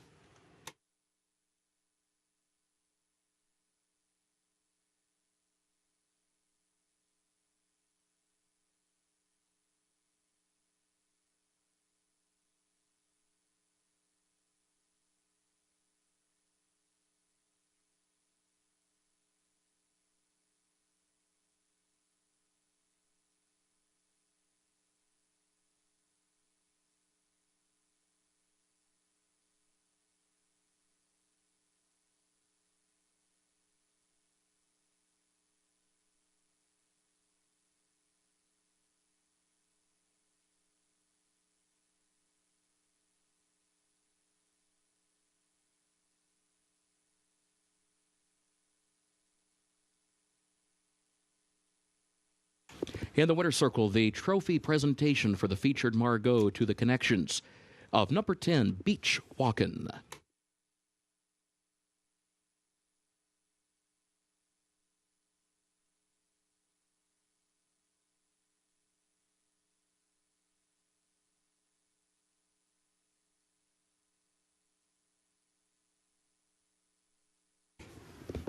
Keeneland's 8th and final race upcoming. No carryover for the Toyota Super High 5. A reminder, scratch the 12, this time blue. Also scratch 13, 14, and 15. Main track listed fast.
Eighth and final race at Keeneland on this Wednesday card is a maiden $150,000 claiming race for 2-year-olds going 3/4 of a mile, 6 furlongs. Catalina Crush 9-5 with 2 races under his belt. And that came against New York-bred maiden special weight company at Saratoga, as well as the Belmont at Aqueduct meet just over a month ago on the 14th of September. Finds himself in a group of largely inexperienced and debut runners, so the 2 races swaying a lot of people, and that's ultimately what led me towards this race, which was difficult to sort through given the level and the first-time starters, the number of first-time starters that are going to be competing here today, and boy, does he look fit in the sunshine at Keeneland. Yeah, he looks superb. You know, you and I have kind of the same thought process with this, and maybe that's part of why he's 9-5, but I am a little surprised that across the board we're not seeing any other horses get really that much play, because in my opinion nobody stands out that much. Catalina Crush ran 2 very good races, but they were against restricted New York bred competition, which is not as good as maiden special weight, which some of the others in this field are coming out of. So the class drop is not quite as big. I just like the progression of the horse, though, and it looks as if he can sit close to the pace, which I think seems to be where most of our winners are coming from today, on or very close to the lead. But top pick for me. Then there were many others that seemed like they could definitely get the job done in here. I know you went to one that I looked long and hard at. I didn't end up taking in my top 3, but the 10 Army Kid certainly has the pedigree to be an early developer by Army Mule. 13-1 is maybe getting bet just a little bit in this field. Yeah, he comes down from Minnesota. That's where he's done most of his training, even got going in Chicago at Hawthorne, but he's had 2 workouts locally for Cody Rosine, who's a very good trainer up at Canterbury in Minnesota. And so I'm leaning on that pedigree with the number 10 horse, who is currently 13-1 on the board right now, with Alonso Quinones taking the call in this 8th and final. I went to the 7, Nick Storm, for my second choice, who's 7-1 currently. Here we have Ben Colebrook and Luan Machado teaming up, trying to make it 2 in a row and sweep the late double. Very fast works in the morning, including a work out of the gate at Keeneland. Love to see that somewhat recent work out of the gate. You may see a little bit of speed from the son of Dialed In, who is a 16% 2-year-old sire, 12% first-time starters. This was a Keeneland September sale purchase at $35,000, and could turn out to be a bargain if he can be successful in this spot, and I think it's a realistic spot for him to debut. Ben Colebrook does tend to be more patient with his young horses, but I think that when you have the right pedigree and the right type of individual, he can certainly help tune him up to get him ready to run. The number 2 horse, Runnin' Munnin'. I'm surprised that he's not more of a clear second choice horse in here, given that he comes off of an even 4th place finish. Now I'm guessing that it has to do with the fact that he debuted in the same level, maiden 150,000, versus the class droppers that we speak of in the first time starters. But an even run on debut, race under his belt. He backed up in that race. Hopefully did pick up some fitness from that race, or even just progression with a young horse, Runnin' Munnin', at 7-1 with Ray Gutierrez, who can be an aggressive rider, and he's down on the inside. Now 8-1 on the board. I thought that he would be a shorter price, but that's just not the case with the number 2 horse. And I kind of thought the same thing for the 9. We Miss Arlington, 13-1 for this first timer by Ghost Zapper, who is very solid with 2-year-olds, 15%. 10% first-time starters that hit the winner's circle. Maybe the fact that the dam side is more of a turf influence is what is leading people to go in a different direction. But the works have been fairly quick at Ellis Park, and there have been a lot of them. Jimmy DeVito, as you and I both know from being around Chicago for a long time, know how he can put a foundation into a young horse and get one ready to roll. So I thought we Miss Arlington had a little shot here toward the outside. Race number 8, the 8th and final on this Wednesday. There are 4 horses that would carry the pick 6 for a second consecutive day. And the 4 horses that would carry that pick 6, 1, 5, 9, and 10. And those are horses that are double-digit prices, not surprisingly, in a wide-open race once you get away from the 6-horse Catalina Crush. 12 minutes to get those final wagers in for the afternoon here at Keeneland.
The horses are entering the track for Keeneland's 8th and final race.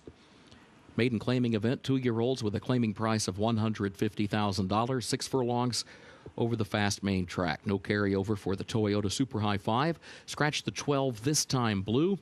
Also scratch 13, 14, and 15. Post time, 6 minutes.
The winner of the Thoroughbred Industry Employee Awards Best Turned Out Award for Race 8, Amilcar Vasquez, the groom for number 4, Finish the Mission. Amilcar, congratulations.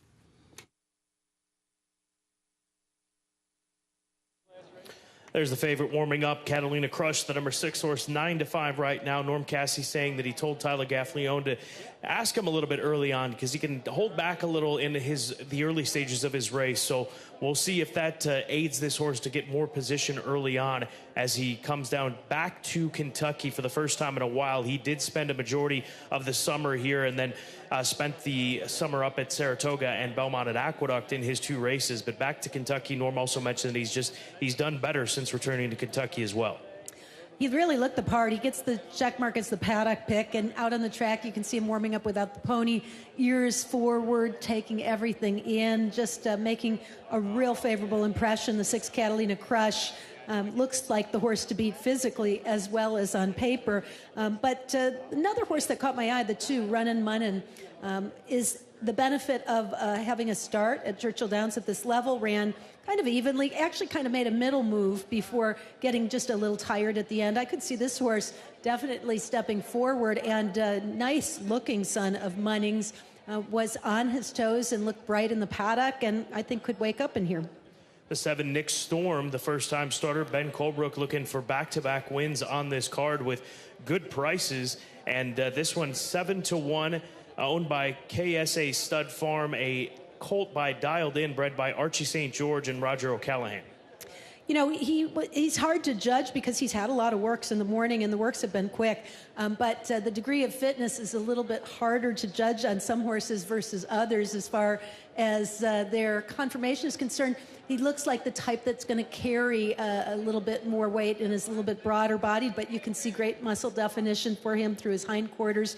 And he had kind of a bright way about him. He was very forward in the paddock and has been forward in the warm-up as well. And you do see those fast works here at Keeneland to go back to getting played a little bit too at 7-1, although that's up quite a bit from his 9-2 morning line odds. And then finally, the 3-horse Track Light, a first-time starter. Part of the Clocker Report this morning on Today at Keeneland, 9-1 for this City of Light colt, debuting for Brendan Walsh in race number 8.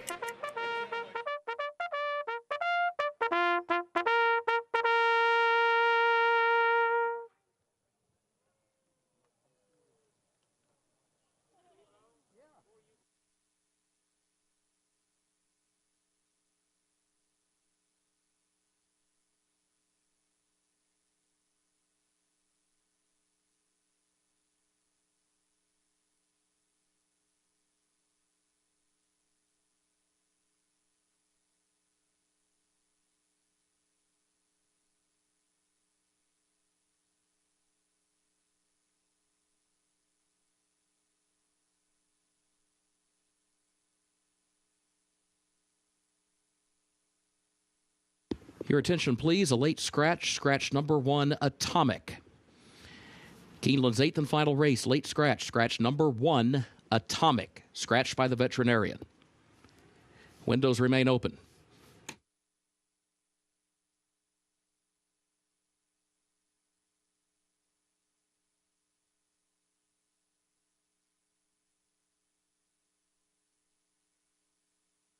Horses have reached the starting gate for race 8.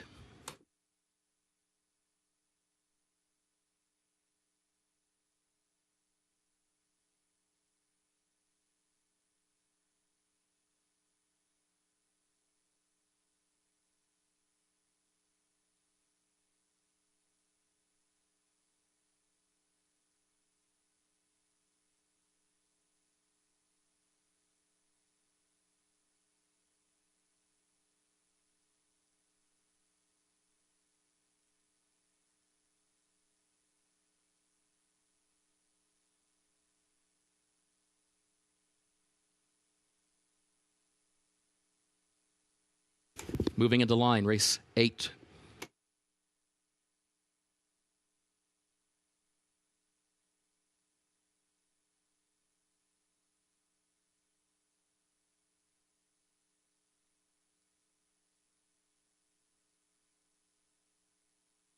We Miss Arlington goes in, now finished the mission, approaches the gate.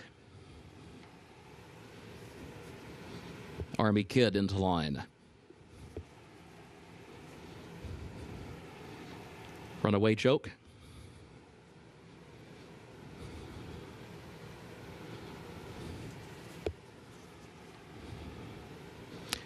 Catalina Crush comes forward.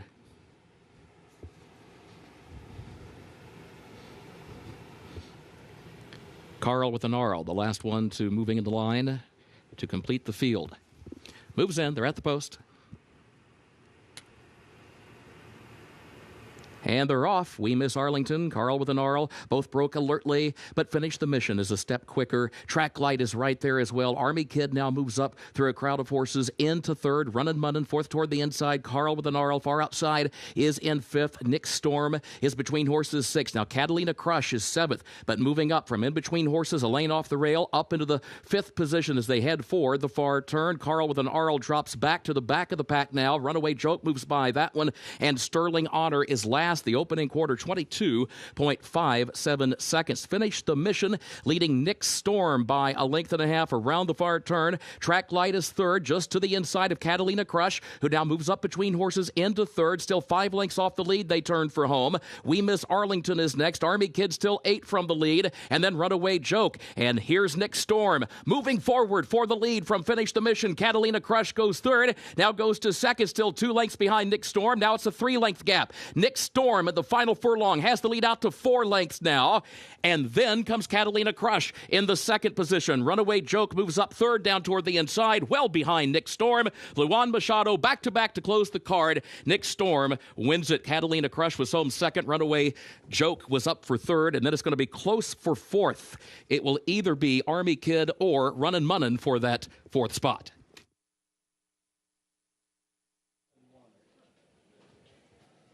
Well, Machado and Colebrook sweeping the late daily double here today at Keeneland Racecourse. Nick Storm and the same Silks carried to Grade 1 success here at Keeneland Racecourse for KRA Stud Farm.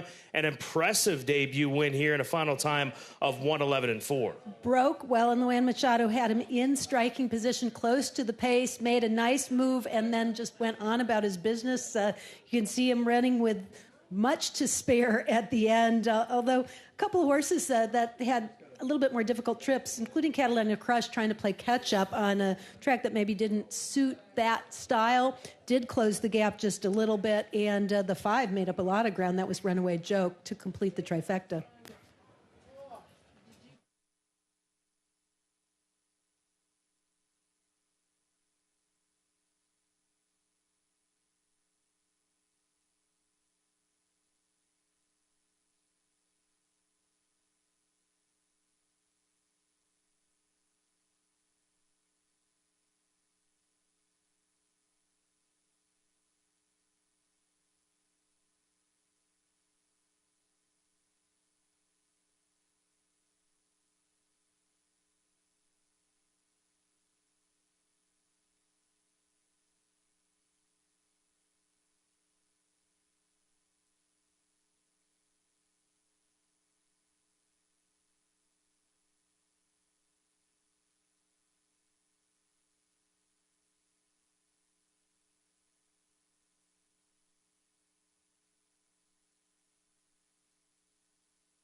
The unofficial results of Keeneland's 8th race: number 7, Nick's Storm, was first.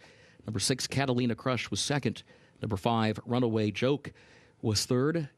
Number 2, Runnin' Munnin, was fourth. And the 10, Army Kid, was fifth. 7, 6, 5, 2, 10, unofficial.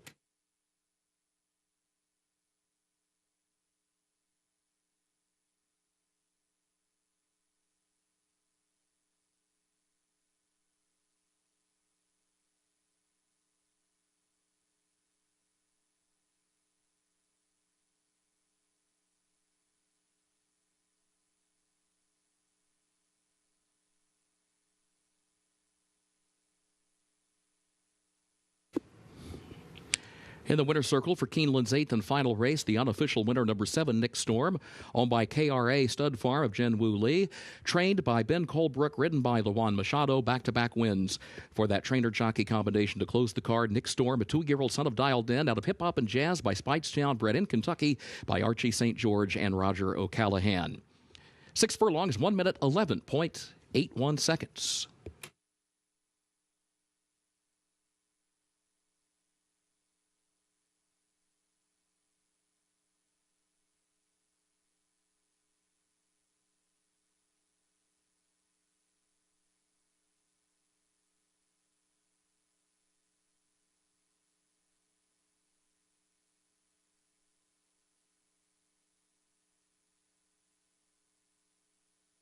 Results of Keeneland's 8th race official: 7, 6, 5, 2, 10. The official results.